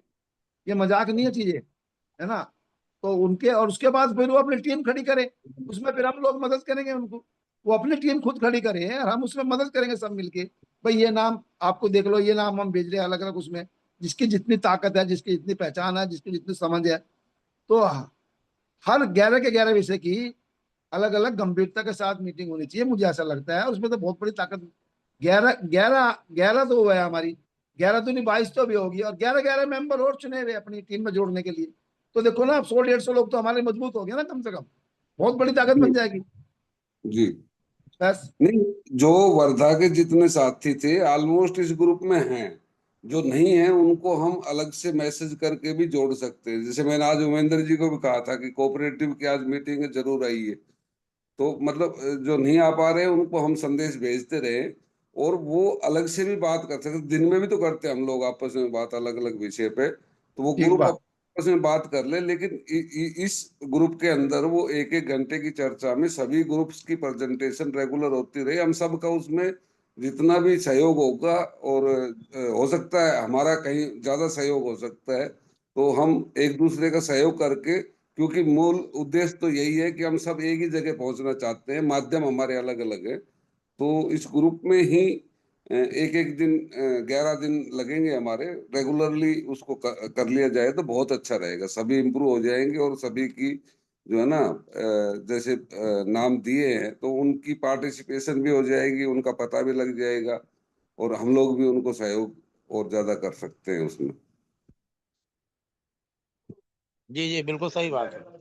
जी सही बात है आपकी बिल्कुल। जैसा भी आप लोग सब लोग निश्चित करें वैसा ही कार्यक्रम होगा आगे भविष्य में। और रही बात, जैसे एक दिन जिस विषय में चर्चा हो तो चर्चा पूरी उसी पे हो जाए तो नहीं, ज्यादा अच्छा रहता है। और चर्चाएं उसमें हम लोग उसमें कोई बाउंड्री नहीं है। कई बार सुपर इम्पोज भी होता है। जैसे अभी कोऑपरेटिव का आया, तो अब कोऑपरेटिव तो सभी विषयों में, शिक्षा में भी कोऑपरेटिव की बात हो रही है, वो स्वास्थ्य तो में भी हो। कॉमन है, वो और तो हम तो ये कॉमन कह है। रहे हैं कि सरकार भी हम कोऑपरेटिव ही बनाएंगे। जैसे कोऑपरेटिव चलेगी, cooperative methodology basically applicable to all. जी जी और नरेंद्र जी, हमारे को तो हीरा मिल गया एक तरह से। हमारी किस्मत अच्छी थी कि कोऑपरेटिव में हमें कहीं और जाने की जरूरत नहीं है, हमारे पास सब कुछ है। तो इन जो 11 ग्रुप बने हैं उनके जो भी समन्वयक हैं उनसे सतप्रकाश जी अलग से बात करके, और उनको अभिषेक जी के साथ जोड़ दे, और वो अपना अपना शेड्यूल बना ले। और अपने ग्रुप की अलग अलग से भी बात कर सकते हैं, वो उसमें कोई एतराज नहीं है। लेकिन यहाँ पे चर्चा होगी तो सभी उसको जानकारी मिल जाएगी, सब उससे कंसर्न फील करेंगे। ऐसा नहीं है कि हमारा स्वास्थ्य से कोई कंसर्न नहीं है या शिक्षा से नहीं, सबसे है हमारा। तो यहाँ हम पार्टिसिपेट करेंगे तो हमें भी ज्ञानवर्धन होगा और हमारा सहयोग भी हो सकता है उसमें। ऐसा मेरा विचार था जी। नहीं नहीं, ठीक बात है, यहाँ तो पार्टिसिपेट सबको करना ही है, लेकिन अगर जैसे कोई ज्यादा जानकारी चाहता है तो उसके लिए अगर इंडिविजुअल मीटिंग भी हम लोग अपने अपने विषय की करते हैं तो कोई बुराई नहीं है, कहीं भी कर सकते हैं, आपस में चर्चा कर सकते हैं। उसके बाद यहाँ तो सबको आना ही आना, ये तो नेशनल मीटिंग है, ये नेशनल मीटिंग है। और किसी को भाई कोई अपनी बात रखनी हो तो कृपया अपनी बात रख सकते हैं, क्योंकि समय भी हो रहा है। परमानंद जी, जो ये बात मैंने जो हेडिंग दिया है एक सेंट्रल टीम का, उसमें सारे विषय भी आ जाते हैं, और उसकी एक सेंट्रल टीम बने जिसमें सत्य प्रकाश जी और योगेंद्र जी सलाह कर रहे हैं कि 11 के 11 वो सेंट्रल टीम में आ जाए एक्सपर्ट। तो फिर आप उस पे भी विचार करिए, क्योंकि ये हेडिंग हमारी सारी एक्टिविटी और हमारा मूल पुनर्निर्माण फॉर द व्यवस्था वो आता है, इस पे जरूर विचार करें। सेंट्रल की बजाय उसको कोर टीम भी कह सकते हैं। मैं थोड़ा सा करेक्ट करूंगा इसमें। सेंट्रल टीम, कोर टीम, सभी लोग अपने अपने स्तर पे बना सकते हैं, सभी लोग बनाएं, उसमें कोई नहीं है। विषय ये है कि अभी एक कार्यक्रम है, और कार्यक्रम में बहुत सारे संगठन, बहुत सारे लोग जुड़े हुए हैं, बहुत सारे विचार जुड़े हुए हैं, बहुत सारी विचारधारा जुड़ी हुई है। ऐसे स्थिति में अगर पूरे कार्यक्रम को उठाकर और किसी संगठन में तब्दील किया जाएगा तो मुझे जो मेरा पुराना अनुभव बोलता है वो ये बोलता है कि पूरा कार्यक्रम जो है वो डिरेल हो जाएगा। संगठन है, संगठन अपनी कोर टीम बनाए, तैयार करें, उसमें जो साथी जिस संगठन में जुड़ के काम करना चाहता है वो बिल्कुल करे, अपना फाइनेंशियल सिस्टम बनाए, अपना पूरा प्रोग्राम ट्रेनिंग सिस्टम सारा रेडी करे, इससे गति आएगी। लेकिन साथ ही साथ कार्यक्रम जो है वो कार्यक्रम तो सभी के लिए ओपन होना चाहिए। इसमें तो बीजेपी कांग्रेस वालों को भी हमें बुलाना चाहिए, उनका भी स्वागत होना चाहिए। इतना ओपन माइंड होके हमको काम करना पड़ेगा। तो वो कोर टीम और ये सारे ऐसे जाने कितने लोगों ने प्रयास किए पूर्व में, और जैसे ही टीम बनती है तो वहां से ही फिर चीजें बिखरनी चालू होती हैं। अभी कोऑपरेटिव के बारे में क्या बात हो रही थी, कोऑपरेटिव के बारे में भी तो यही समस्या है कि जैसे ही कुछ लोगों के हाथ में कंट्रोल आ जाता है वैसे ही वो नीचे वालों को वो करते हैं, और फिर सारी चीजें जो हैं वो अस्त व्यस्त हो जाती हैं। यहाँ पे क्या है विषय, हमारे कुछ साथियों से मैंने अनुरोध किया कि भाई आप अपना क्षेत्र बता दो, किस क्षेत्र में आप काम करना चाहते हो, आपका क्षेत्र कौन सा है, कौन सा जिला है या कौन सा गांव है या कोई ब्लॉक है। वो कहते हैं जी हम पूरे देश में काम करेंगे। तो हमने कहा हाँ, वो पूरे देश में काम करना तो अच्छी बात है, लेकिन कोई एक एक एक अपना वो भी तो रहता है ना कि गृह जनपद है या मेरा गांव है या मेरा क्षेत्र है, उसके प्रति भी जिम्मेदारी है, वो तो बताना पड़ेगा। तो बताया ही नहीं, कई साथियों ने नहीं बताया। अब ऐसी स्थिति में क्या होता है कि जब ऐसा सिस्टम हो जाए कि अकाउंटेबिलिटी वन साइड हो तो फिर वहां पे प्रॉब्लम हो जाएगी। मैं अपने अनुभव बता रहा हूँ, और कड़ू अनुभव, क्योंकि बहुत बड़े बड़े संगठन और बड़े बड़े लोगों के साथ काम किया है, आप लोगों ने भी किया होगा। अभिषेक जी, आपने शायद सुना नहीं, ये जो हम संगठन की बात ही नहीं कर रहे, हम ये सारी प्रकृतियां कोऑपरेटिव मेथड के शुरू कर रहे हैं। तो जगह जगह हम कोऑपरेटिव जो खोल रहे हैं उसका नाम देने की बजाय, और जितने एक्सपर्ट हैं इसमें, जो आप 5-11 विषय हैं, उन विषय के एक सेंट्रल टीम कहिए इसको। हमारा ये जन अभियान की सेंट्रल टीम ये है, और ये सेंट्रल टीम हमने वर्धा का प्रोग्राम किया तो ये सेंट्रल टीम ने की। हम अब जयपुर का प्रोग्राम कर रहे हैं, हमारे कुछ साथी हैं, तो उसमें हमारा ये सेंट्रल टीम, जिसका नाम आप जन अभियान ही दे लीजिए और कुछ भी नहीं चाहे, तो वो ये काम कर रही है। और जितने भी ये छोटे छोटे कोऑपरेटिव खोलेंगे तो सेंट्रल में उसका एक्सपर्ट एक सेंट्रल में भी है, वो हमें भी जाने का चांस मिले, हमें भी देखने का चांस मिले। तो ये थोड़ा सोचिए इसको। मैं बिल्कुल संगठन नहीं कह रहा हूँ, ना रजिस्ट्रेशन की बात कर रहा हूँ। मैं ये कह रहा हूँ कि ये इतना बड़ा संगठन है, उसको एक जगह कहीं तो जोड़ोगे सेंट्रल प्लेस पे। तो अलग अलग नहीं, अलग अलग कोई भी बनाए, वो आपकी बात बिल्कुल सही है। तो वो अलग अलग, तो वो 11 विषय तो लेना थोड़ा उसके लिए मुश्किल पड़ जाएगा। क्योंकि उसके पास इतनी शायद ना हो, तो हमारा एक सेंट्रल इधर में जिससे आ जाते हैं तो लिखना है कि ये वो है, उसकी तो जानकारी दोबारा सोचिए, मेरा और कोई जी जी। अभिषेक जी, वर्धा में जो मंथन हुआ था उसमें उससे पहले भी हमारा 1 महीना एक्सरसाइज हुई थी, तो 11 विषय आइडेंटिफाई किए थे। वर्धा में इतना ही था कि जो लोग वहाँ मौजूद थे उनमें से ही आइडेंटिफाई किए गए कि भाई कौन कौन से विषय पे कौन कौन ठीक रहेंगे। तो वो एक दिन ही हुआ, बल्कि वो होना 4 दिन चाहिए था लगातार, तो वो ठीक से हो नहीं पाया था। लेकिन हमने कुछ लोगों को जिम्मेवारियां दी थी जो कोऑर्डिनेट करेंगे अलग अलग विषय को। तो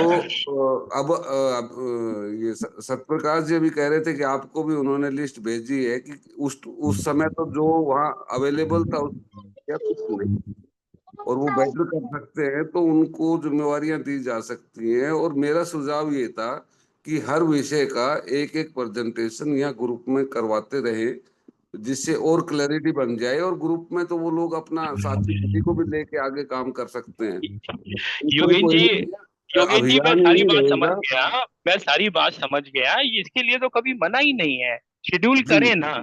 अब जी जी उसमें उसमें जो 9 ग्रुप बने, 11 ग्रुप बने, और उसमें जो लोग शामिल हैं जिन्होंने दायित्व लिया है, वो कितने सक्रिय हैं, कितने मीटिंग में। मैं आपको कुछ उदाहरण देता हूँ। जैसे कि मैंने संजय भंडारी जी से बात की। संजारी भंडारी जी ने पहले कार्यक्रम के लिए टाइम मांगा कि टाइम दो मुझे, मैं बताऊंगा। फिर दूसरी बार जब मैंने किया तो वो उनके यहाँ कुछ कमी हो गई, नहीं हो पाई। मैंने जो है हमारे जो अ, जो कृषि विशेषज्ञ थे पद्मश्री, उनसे बात की। वो तो नाम सुनते ही भड़क गए। वर्धा मीटिंग, इतनी घटिया मीटिंग तो आज तक मैंने शामिल नहीं। मुझे आधा घंटे उन्होंने गालियां सुनाई हैं, आधा घंटे। तो है ये कि जो ग्रुप बना, जैसे इनिशिएटिव हुआ है, तो नहीं, किसी ने उस सुभाष पालेकर ने गाली सुनाई? जी हाँ, आधा घंटे गालियां सुनाई हैं, आधा घंटे। मेरे से तो कुछ बात अलग करते हैं। नहीं नहीं, आधा घंटे गालियां सुनाई हैं उन्होंने। वो ठीक है, उनका गाली सुनान दो, मैंने नहीं उनको फर्क पड़ता। ऑनलाइन प्रोग्राम में ही बुलाने के लिए बोला, कहने लगे नहीं, कोई भी मीटिंग करनी है ऑफलाइन करो। आप वहाँ पे 150 लोगों की भीड़ जुटाओ, मैं आऊंगा। तो मैंने कहा विषय क्या रहेगा? तो कहने लगे मैं संपूर्ण व्यवस्था परिवर्तन पे बात रखूंगा। तो अब उन्होंने अपना विषय भी नहीं, उन्होंने कहा हम तो संपूर्ण व्यवस्था परिवर्तन पे बात रखेंगे। और तो फिर वो आपकी आपकी बात तो दुनिया सुनती है ना, कर लो ना फिर क्रांति, तो इसमें क्या दिक्कत है? मतलब ये मैं बता रहा हूँ कि जो नहीं, 11 ग्रुप बने हैं। अभिषेक जी इसमें एक छोटी सी कंफ्यूजन हो रहा है। जैसे जिसके संपर्क में मैं हूं और मैंने ही उसको किया है, तो अरे आप लेकिन जिम्मेवारी कहीं ना लगेगी कहीं कि तो हमें उनको एक कॉमन। उनको वक्ता योगेश लेके जी, आवे। बात सुनिए मेरी। मैं क्या जी कहना चाह रहा हूँ, मेरी जी बात ये है कि जब यहाँ पे सबको पता है कि 8:15 से 10 बजे तक आ रहे हैं, यहाँ पर आप अगर किसी टीम में काम करना चाहते हो तो सुनने की आदत, जो सत्यप्रकाश जी बोलते हैं, वो बिल्कुल सच बात है। सुनना भी तो उनको आना चाहिए। उनको मालूम नहीं है क्या कि इस तरह का कार्यक्रम होता है, या हम बता ही नहीं पाए? सबके पास तो सूचना जाती है। जी लोग जी लोगों को इनवाइट किया गया, वो सिर्फ स्पीच देने वाले दिन आए और बाकी कभी आए ही नहीं। जी अब यहाँ से प्रश्न आता है कि ये क्या टीम में काम करने के लायक हैं, या फिर हम ही उनको संपर्क नहीं कर पा रहे हैं, या हमारी टीम ही इनएफिशिएंट है या इनकेपेबल है, या उनको उसमें कुछ दिखाई नहीं देता, जिसकी वजह से उनमें होप नहीं दिखाई दे रहा है। तो कहीं ना कहीं कुछ तो कमी है, इसीलिए आज ये डिस्कशन भी रखा गया है। देखिए, जो प्रोग्राम हुआ था वो यही हुआ था कि भाई सभी लोगों को अपना एक क्षेत्र तो चुनना पड़ेगा, चाहे वो पूरे देश में काम करें, चाहे वो इंटरनेशनल लेवल पे काम करें। एक क्षेत्र तो उनको दिखाना पड़ेगा कि ये क्षेत्र भाई यहाँ के विकास में और यहाँ पे हमने जन जागरण में अपना कंट्रीब्यूशन दिया है। जैसे हर पार्टी होती है ना, तो उसका बड़े से बड़ा नेता भी एक बूथ की जिम्मेदारी लेता है कि ये बूथ मेरा है, यहाँ से जिताने की जिम्मेदारी मेरी है। ये एक नॉर्मल सा पैटर्न है, सभी लोग फॉलो करते हैं। हमें भी करना पड़ेगा कि भाई हम कुछ भी करें, काम कितना भी बड़ा करें, लेकिन एक क्षेत्र लें और जहाँ की जिम्मेदारी हमारी हो कि हाँ ये मेरे नाम पे चढ़ गया जी। दूसरी चीज क्या है कि टीम जब बनाई जाती है, जो जब दायित्व बांटे जाते हैं, तो उनको जो दायित्व बांटा जाता है, तो पहली चीज तो ये है कि एक टीम भावना ये होती है कि सभी लोग उपस्थित रहें। जब उपस्थित रहेंगे तो वहाँ हाथ के हाथ बात होती है, उन पे काम होता है। अब ये सारी चीजें जो है ये बार बार बोलने वाली बात नहीं है। अगर हम 2 महीने में एक बार बैठ पाते हैं या 3 महीने में एक बार बैठ पाते हैं व्यक्तिगत तौर पे, लेकिन ऑनलाइन आने में क्या दिक्कत है? आधा घंटे के लिए जुड़ जाए, 15 मिनट के लिए जुड़ जाए, क्या दिक्कत है? कोई दिक्कत नहीं है। आप लोग आते हैं, रेगुलर आते हैं, लेकिन बहुत सारे साथी टेकिंग अस फॉर ग्रांटेड। और ऐसी सिचुएशन में जब ये एलिटिज्म होता है तो वहां पे संगठन खड़े नहीं होते। हम किसी को जो है ईगो मसाज करने के लिए नहीं ये काम कर रहे हैं। वो होंगे कितना अच्छा काम किया होगा, अगर उनको सोशल नॉर्म्स नहीं पता है, उनको ये नहीं पता है कि कैसे व्यक्ति से बात करनी है, तो सॉरी, ये बड़ा कॉम्प्लिकेटेड काम है। फिर वो वहां पे इंट्रोडक्शन भी देना पड़ता है और वहां पे उनकी लैंग्वेज में जवाब भी देना पड़ता है। मैं मतलब थोड़ा सा एग्रेसिव इसलिए हो गया क्योंकि इस तरह के इंसिडेंट कई बार हुए हैं। मैं बोलता नहीं, मैं कहता हूँ ठीक है, कोई बात नहीं, बच्चे नहीं है ये। लेकिन सही बताऊं तो बड़े बड़े नाम और बड़े बड़े तमगे लेने के बाद भी कई बार ह्यूमिलेशन अपने ही लोगों के साथ अपने बीच में हुआ है। ये बड़ा काम है, बड़ा दिल वालों का काम है। इसमें तो बहुत सारी चीजें होती हैं। तो हमें पहले जो भी लोग हैं, जिस टीम में भी हैं, उनको कोशिश करना है। सभी के पास लिस्ट होगी। मैंने तो अपनी तरफ से 2 3 4 ग्रुप को ट्राई किया, और जो बचे हुए हैं उनको भी ट्राई करूंगा। वो आए, और यही तय ही हुआ था मीटिंग में, यही तय ही हुआ था। जो बात आज हो रही है, ये तो वर्धा मीटिंग से पहले ही तय हुआ था कि ये ग्रुप बनेंगे और इस हिसाब से काम होगा। तो आज उसकी फिर से बात हो रही है। इससे अच्छा क्या होगा, उस पर काम होना चाहिए। और ऐसे ही चीजें निकलेंगी, इमर्ज करेंगी, संगठन खड़े होंगे, लीडर्स निकलेंगे, अच्छे काम होंगे, उस पे सब दिशाओं से काम होगा। लेकिन साथ ही साथ एक जो सामाजिकता है और एक मानवता जिसे बोलते हैं, मानवता का कोई वॉल्यूशन ना करे। अगर किसी ने जिम्मेदारी ली है और वो जिम्मेदारी छोड़ के भाग रहा है, तो उससे बड़ा क्रिमिनल कोई नहीं है, क्योंकि वो संगठन को बर्बाद करने की कोशिश कर रहा है। ऐसे पाखंड से कोई संगठन खड़ा नहीं होता, ना चलता है। नहीं ऐसा है बदनाम नहीं लेना चाहता। बार बार उनको लोग मैसेज कर रहे हैं, फोन कर रहे हैं कि आप भी आइए, सक्रिय होइए, जिम्मेदारियां हैं, काम बढ़ गया है। लेकिन नहीं सक्रिय हो रहे हैं। नहीं, इसमें अभिषेक जी जो वहाँ डिसाइड हुआ था, आप तो आए एक दिन के लिए थे, सभी से आप शायद मिल भी नहीं पाए थे, सभी ठीक से समझ भी नहीं पाए थे। तो सत्यप्रकाश जी की ही जिम्मेवारी दीजिए। ये सब बहुत लंबे समय से जानते, गहराई से जानते कि इसकी क्या अरे उपयोग। सत्य प्रकाश जी को तो ये भी नहीं पता था कि 9 ग्रुप बने। मैं वही तो बता रहा हूँ ना कि सत्य प्रकाश जी को तो ये भी नहीं पता था। वो तो मैंने उनको 2 बार याद दिलाया तो कहने लगे अच्छा 9 ग्रुप बन गए, मुझे तो मालूम ही नहीं था। तो ये तो सत्यप्रकाश जी बताएंगे, इस पे वही प्रकाश डाल देंगे। नहीं सत्यप्रकाश नहीं जी नहीं है नहीं क्या नहीं, ग्रुप सुनो में? सुनो सुनो। वो अलग अलग एक दिन बना के ग्रुप बैठाए थे, पर मैं दूसरे काम में बहुत उलझा हुआ था। जिम्मेवारी थी मेरे ऊपर कई तरह की। और वास्तव में ठीक कह रहे हैं अभिषेक कि मुझे नहीं पता था कि भाई मेरे एक प्रशासन का ग्रुप था, अलग अलग बनाए थे 7 8 ग्रुप, आपने बैठे भी थे लोग अलग अलग। पर मुझे लग रहा था कि उसमें जो जिम्मेवारी दी गई थी ना उस समय, ये अनमेच्योर्ड होती, क्योंकि आप लोगों को जानते नहीं, आप लोगों को समझते नहीं, और जिम्मेवारी बांट लो। जिसने कभी शिक्षा के ऊपर छोटा सा भी काम नहीं किया, उसको आप उसको अध्यक्ष बना रहे हो। तो मुझे लगा कि अनमेच्योर्ड लोग हैं अभी ये, इनको पता ही नहीं कि इस व्यक्ति की क्या कीमत है, कौन व्यक्ति क्या भूमिका निभाएगा, है ना। तो मुझे इस मारे फिर उसमें रुचि नहीं बनी, मैं आपको बताऊं सच ईमानदारी से। उसमें कई सारे चीजें हुई थी। उसका एक ऑफिशियल जो होता है ना, मिनट्स भी रिलीज नहीं हुए अभी तक। तो अभी इन सब थोड़ा सा विसंगतियों के चलते अभी हम लोग बहुत सारी चीजों को लेकर आगे नहीं बढ़ पाए हैं। सारे ग्रुप जो हैं, जो भी हैं, डिटेल शेयर की जाएंगी। आप जो आदेश करेंगे वैसा काम होगा, वैसे ही होगा, एज इट इज होगा। सत्य प्रकाश जी ने जो लिस्ट दी है, उनको उनको मैं बारी बारी से सभी को बुला रहा हूँ, ऐसा नहीं है। लेकिन वो सारी चीजें कंप्लीट करके हमें मिले तो वो हो जाएगा, सारा कुछ हो जाएगा। और रही बात ये जो ग्रुप हैं, जब प्रॉपर फंक्शनल करने लगेंगे, जो अच्छा काम करेगा वो खुद ही लीडर खड़ा हो जाएगा। और क्या, बस बस बस, ठीक कुछ बात है, बिल्कुल बोलने बताने की बात ही नहीं है। नहीं, बिल्कुल ठीक बात है। सत्यप्रकाश जी वर्धा में ही है, और वर्धा से उनको सारों को कोऑर्डिनेट करके सबका रिव्यू करो वहां बैठ के, एक एक को, और फिर फाइनल लिस्ट करके अभिषेक को दो, और जहाँ अभिषेक हमारे सहयोग की जरूरत हो तो आप कभी भी हमें बोल सकते नहीं ठीक है, मैं कल और मित्रों से बात करता हूँ, संजय भंडारी से भी पूछता हूँ भाई क्या बात है कि आपको बुलाया था फिर आपने समय भी दिया, क्यों नहीं आ पाए, क्या बात है। जबकि संजय भंडारी मुझे बार बार कह रहा था, सत्यप्रकाश जी आप जो है ना इसको आप पहले की तरह छोड़ मत देना, इससे आप आगे बढ़ाओ। बार बार फोन करके कह रहा कि ये बड़ा काम की उम्मीद है इससे है। और वो पता नहीं क्या उस दिन कोई मीटिंग होगी, कुछ इमरजेंसी पड़ गई होगी उसको, क्यों नहीं उसने उस दिन अपनी बात कह के, शनिवार को मैं भी इंतजार कर रहा था, नहीं आया। पर मेरे को उसके बाद बात करने का नहीं, कल। उनके घर में कुछ कुछ दिक्कत हो गई थी, उन्होंने बताया था। हाँ वही मैं कह रहा हूँ। दिक्कत आया नहीं था। मुझे बार बार फोन करके क्या संजय भंडारी ने देखो।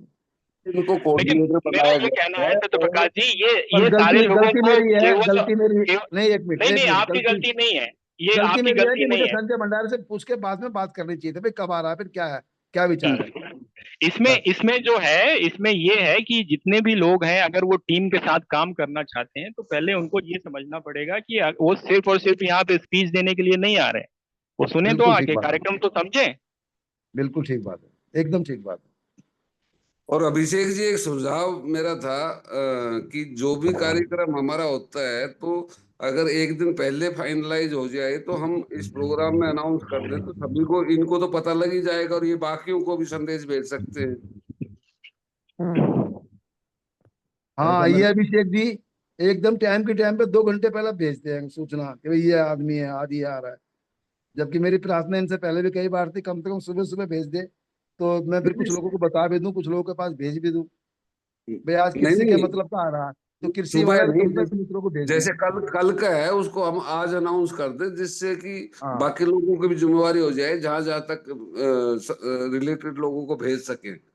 हाँ, आज उससे मैं, संबंधित लोगों को, जो विषय है उससे संबंधित लोगों को भेज सके। देखिए, हाँ हाँ, कैलेंडर बन चुका होता है, कुछ एक दो दिन ऊपर नीचे हो जाते हैं और एक दो वक्ता कभी 15 दिन में एक दो ऐसे निकलते हैं जो लास्ट मोमेंट पे प्रोग्राम कैंसिल कर कोई देते हैं। बात नहीं, कोई बात नहीं।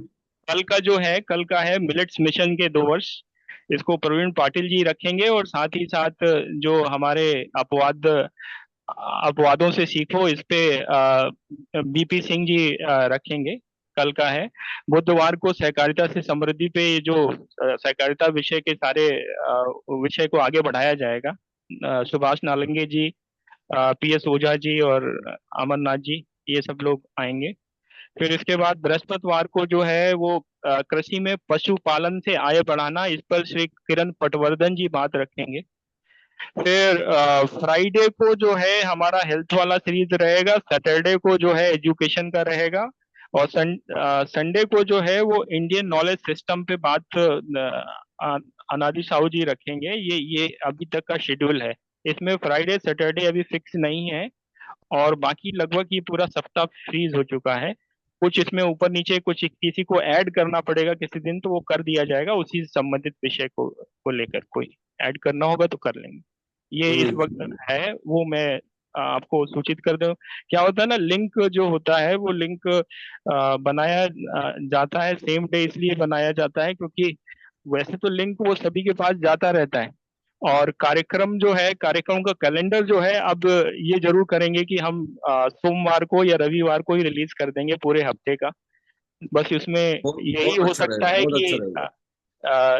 ज्यादा ज्यादा यही समस्या आएगी कि सप्ताह में एक या दो प्रोग्राम ऊपर नीचे हो जाएंगे, क्योंकि कई बार लोग जो होते हैं वो लास्ट मोमेंट पे ही वो करते हैं, तो वो कर कोई देंगे। खास बात नहीं है, बस ये था कि जैसे अब बना पता हुआ है, लग बना गया हुआ है तो सारा। कल के लिए सब सचेतन रहे थे, और जैसे कि सभी की हमारा जिम्मेवारी सात ये है। से जैसे 7 से 8 का कार्यक्रम का कैलेंडर दिया जाता है आपको, कल ही डाल दिया गया था, वैसे ये भी कैलेंडर मोर और लेस बना रहता है, एक दो दिन का गैप रहता है, बाकी वो रेडी रहता है। कई बार तो वो कई कई दिन आगे तक का, दो दो तीन तीन हफ्ते का बुक रहता है। इसीलिए मैं कई बार लोगों को मना भी कर देता हूँ कि अभी ना करो, बाद में कर लेंगे। तो जैसे जैसे आप लोग नाम देते रहो, आप फिक्स कर लो ना, अपने भी आप पे फिक्स कर लो कि आप करना है। ये सब प्रकाश जी होमवर्क करेंगे, वर्धा में बैठे हैं, अब इनकी नहीं, सारी आप भी चीजें करो, क्यों इनको नहीं याद आ करोगे, आप जाएंगी। क्यों नहीं करोगे? सत्य प्रकाश जी के ऊपर ये डिप्लोमेसी ना करिए। नहीं नहीं, जितने भी मेरे पास आपके कोई लिस्ट नहीं है भैया, मैं तो पहली बार अरे गया था। लिस्ट नहीं है आपके पास, 5-10 तो ढंग के आदमी होंगे आपके, वो जो आगरा वाले भाई साहब आए थे उनको बुलाना है ना। हाँ, उनको मैंने आज भी भेजा था। हाँ उनको बुलाइए, अगले हफ्ते सोमवार का फिक्स करते हैं उनका, अभी हम फिक्स कर रहे हैं। कल वो लोग थे, मैं सुबह बात करके आपको कंफर्म कर देता हूँ। हाँ अगले सोमवार का टाइम ले लीजिए, एक दिन सोमवार राधा या कृष्ण मंगल को का। बुलाओ, ग्राम शिल्पी, उसका मैं कर दूंगा देश कल। भर में बहुत लोग हैं, एक दिन राधा कृष्ण आगरे वाले को बुलाओ। जी जी, तो उनको बुला लीजिए और वो करिए। आप ही लोग तो बताएंगे ना, मैं तो क्या है कि जो आप बताओगे वो कर दूंगा। मैंने आप आपको 11-12 मुझे नाम क्लर्क भेजे थे, मानो, उसमें मैंने क्लर्क 11-12 नाम मानो, आपको भेजे वो थे। जो आप कहेंगे वो हम करेंगे। ठीक। अभिषेक जी, मैं भी सबसे पहली बार ही मिला हूँ वर्धा में, और ये 20 साल से सत्यप्रकाश जी के ही कांटेक्ट में है, गहराई से यही जानते हैं लोगों को। जी जी जी, तो बुलाइए ना, कि बुलाइए सभी लोगों को। मैंने और आपको हमारे अभिषेक जो 11 आदेश नाम दिए थे, लगाओगे मैं मुझे वो कितने कर लोगों से लूंगा, बात उस की मुझे उमेंद्र पता को नहीं। कल ही फॉलो अप कर अभी लूंगा मैंने मैं। 7 लोगों को फोन किए हैं, 2 के फोन नहीं लगे और बाकी 5 से बात हुई, जिनमें से 2 लोगों ने 2-3 लोग आ भी चुके हैं और 1-2 लोगों ने असमर्थता दिखाई। सुभाष पालेकर जी ने मुझे जम के डांटा।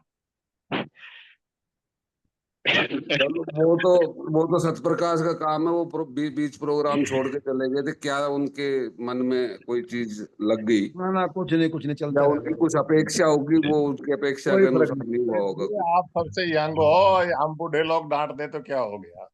कुछ नहीं नहीं फर्क नहीं, पड़ता। ये मत करो आप हमारे। आज तक मैंने बताया नहीं, ये बात किसी को नहीं बताई। आज वो बात चल रही थी इसलिए बात निकल आई, नहीं तो मैंने बताया नहीं कि मेरे उन्होंने डांट पड़ी है। संजय शर्मा को भी डांटा, आप उन्होंने मुझे भी हमारे डांटा, पर कुछ नहीं फर्क पड़ता। मैं तो कहा था उनको, अपनी बात खुल गया। फिर उनका 3 बार फोन आया मुझे, सत्यप्रकाश जी कुछ फाइनेंस की कमी हो, कुछ और जरूरत हो मेरे लिए, कुछ काम बताओ। मगर जी बात यह है कि आप जो है ना अपने हिसाब से दुनिया बदलना चाहते हो, और बदल लो, मगर हमें कोई दिक्कत थोड़ी ना है। पर थोड़ा सा हमारी तरफ भी सोचो ना। क्या है, इसी शर्त पर मैंने देखो 4 दिन बैठे रहे। मैंने कहा 1 घंटा बोलने को मिलेगा, बस, ज्यादा समय नहीं मिलेगा आपको। आना तो आओ, नहीं तो नहीं भी आए हुए बैठे भी है, ठीक है। बहुत ज्यादा अपेक्षा पाल रहे, क्या होगा उससे, पालते रहो। पर मैंने कोई आदमी बात, अच्छे है, ठीक है, कुछ नहीं फर्क पड़ता। हमें श्री जी आप रिस्पेक्ट कुछ नहीं बोल रहे हैं, श्री जी आप भी कुछ बात रखिए, और समय काफी हो गया है, फिर हम लोग खत्म करते हैं। हाँ 10 बजे सत्यप्रकाश जी सो जाते हैं, तो हमारा प्रयास रहता है 9:45 तक कार्यक्रम खत्म मैं हो तो जाए। 9 बजे सोने वाला आदमी हूँ भाई, तुमने फंसा लिया हाँ मुझे। 10 बज चुका है, इसीलिए अब इसको अगले 5 मिनट में, 3 मिनट में खत्म करेंगे। श्री जी लास्ट वक्तव्य आपसे, और फिर हम लोग खत्म करते हैं। जी बस सब लोगों से श्री जी। रिक्वेस्ट है कि जल्दी से सो जाएं ताकि सुबह उठें जल्दी। श्री जी मैंने वही बोला कि सब लोगों से रिक्वेस्ट है कि सो जाएं जल्दी सुबह, ताकि जल्दी उठ के अपना। हाँ सुबह मिलेंगे, सुबह मिलेंगे, ठीक है, ओके, थैंक यू। तो कल का सुबह मिलेंगे। एक बात हमारी सुन लीजिए भैया, सभी लोग से प्रेम भरा संदेश, कि जितने भी हमारी 11 कमेटी वहां बनाई गई थी वर्धा में, हर संयोजक और प्रयोजक जो भी बने थे, उनसे ये उम्मीद है हमारी कि 11-11 लोगों की टीम जो मीटिंग पे बुलाएं, आज ही अपने अपने 11-11 लोगों की टीम कोऑपरेटिव की बना लें, जो जिस विभाग में था, क्योंकि कोऑपरेटिव तो सब पे है, हमको अलग अलग विभाग की भी अपनी टीम बनानी है। और यहाँ पर अच्छे लोगों की जरूरत है, और जो अच्छे लोग नहीं है वो हमारा साथ जो नहीं दे सकते, वो अपने आप पीछे हट जाएंगे, उसकी चिंता करने की जरूरत भी नहीं है। जय हिंद, जय भारत। सभी लोग 11-11 लोग इकट्ठा करें और आगे काम को बढ़ाएं। और आज हमारे नेताजी का जन्म दिवस है, उनको हमारी तरफ से सत सत नमन, और उनको आज याद करते हैं हम सब लोग। एक भाई महेश्वरी पांडे बहुत देर से हाथ खड़े किए हैं, जरा सा उनको मौका दे दें। क्लोजिंग जी जी, महेश्वरी पांडे जी। हाँ सर, समय समाप्त हो चुका है, इसलिए अगली मीटिंग में बात रखी जाएगी। महेश्वरी जी कुछ कहना है?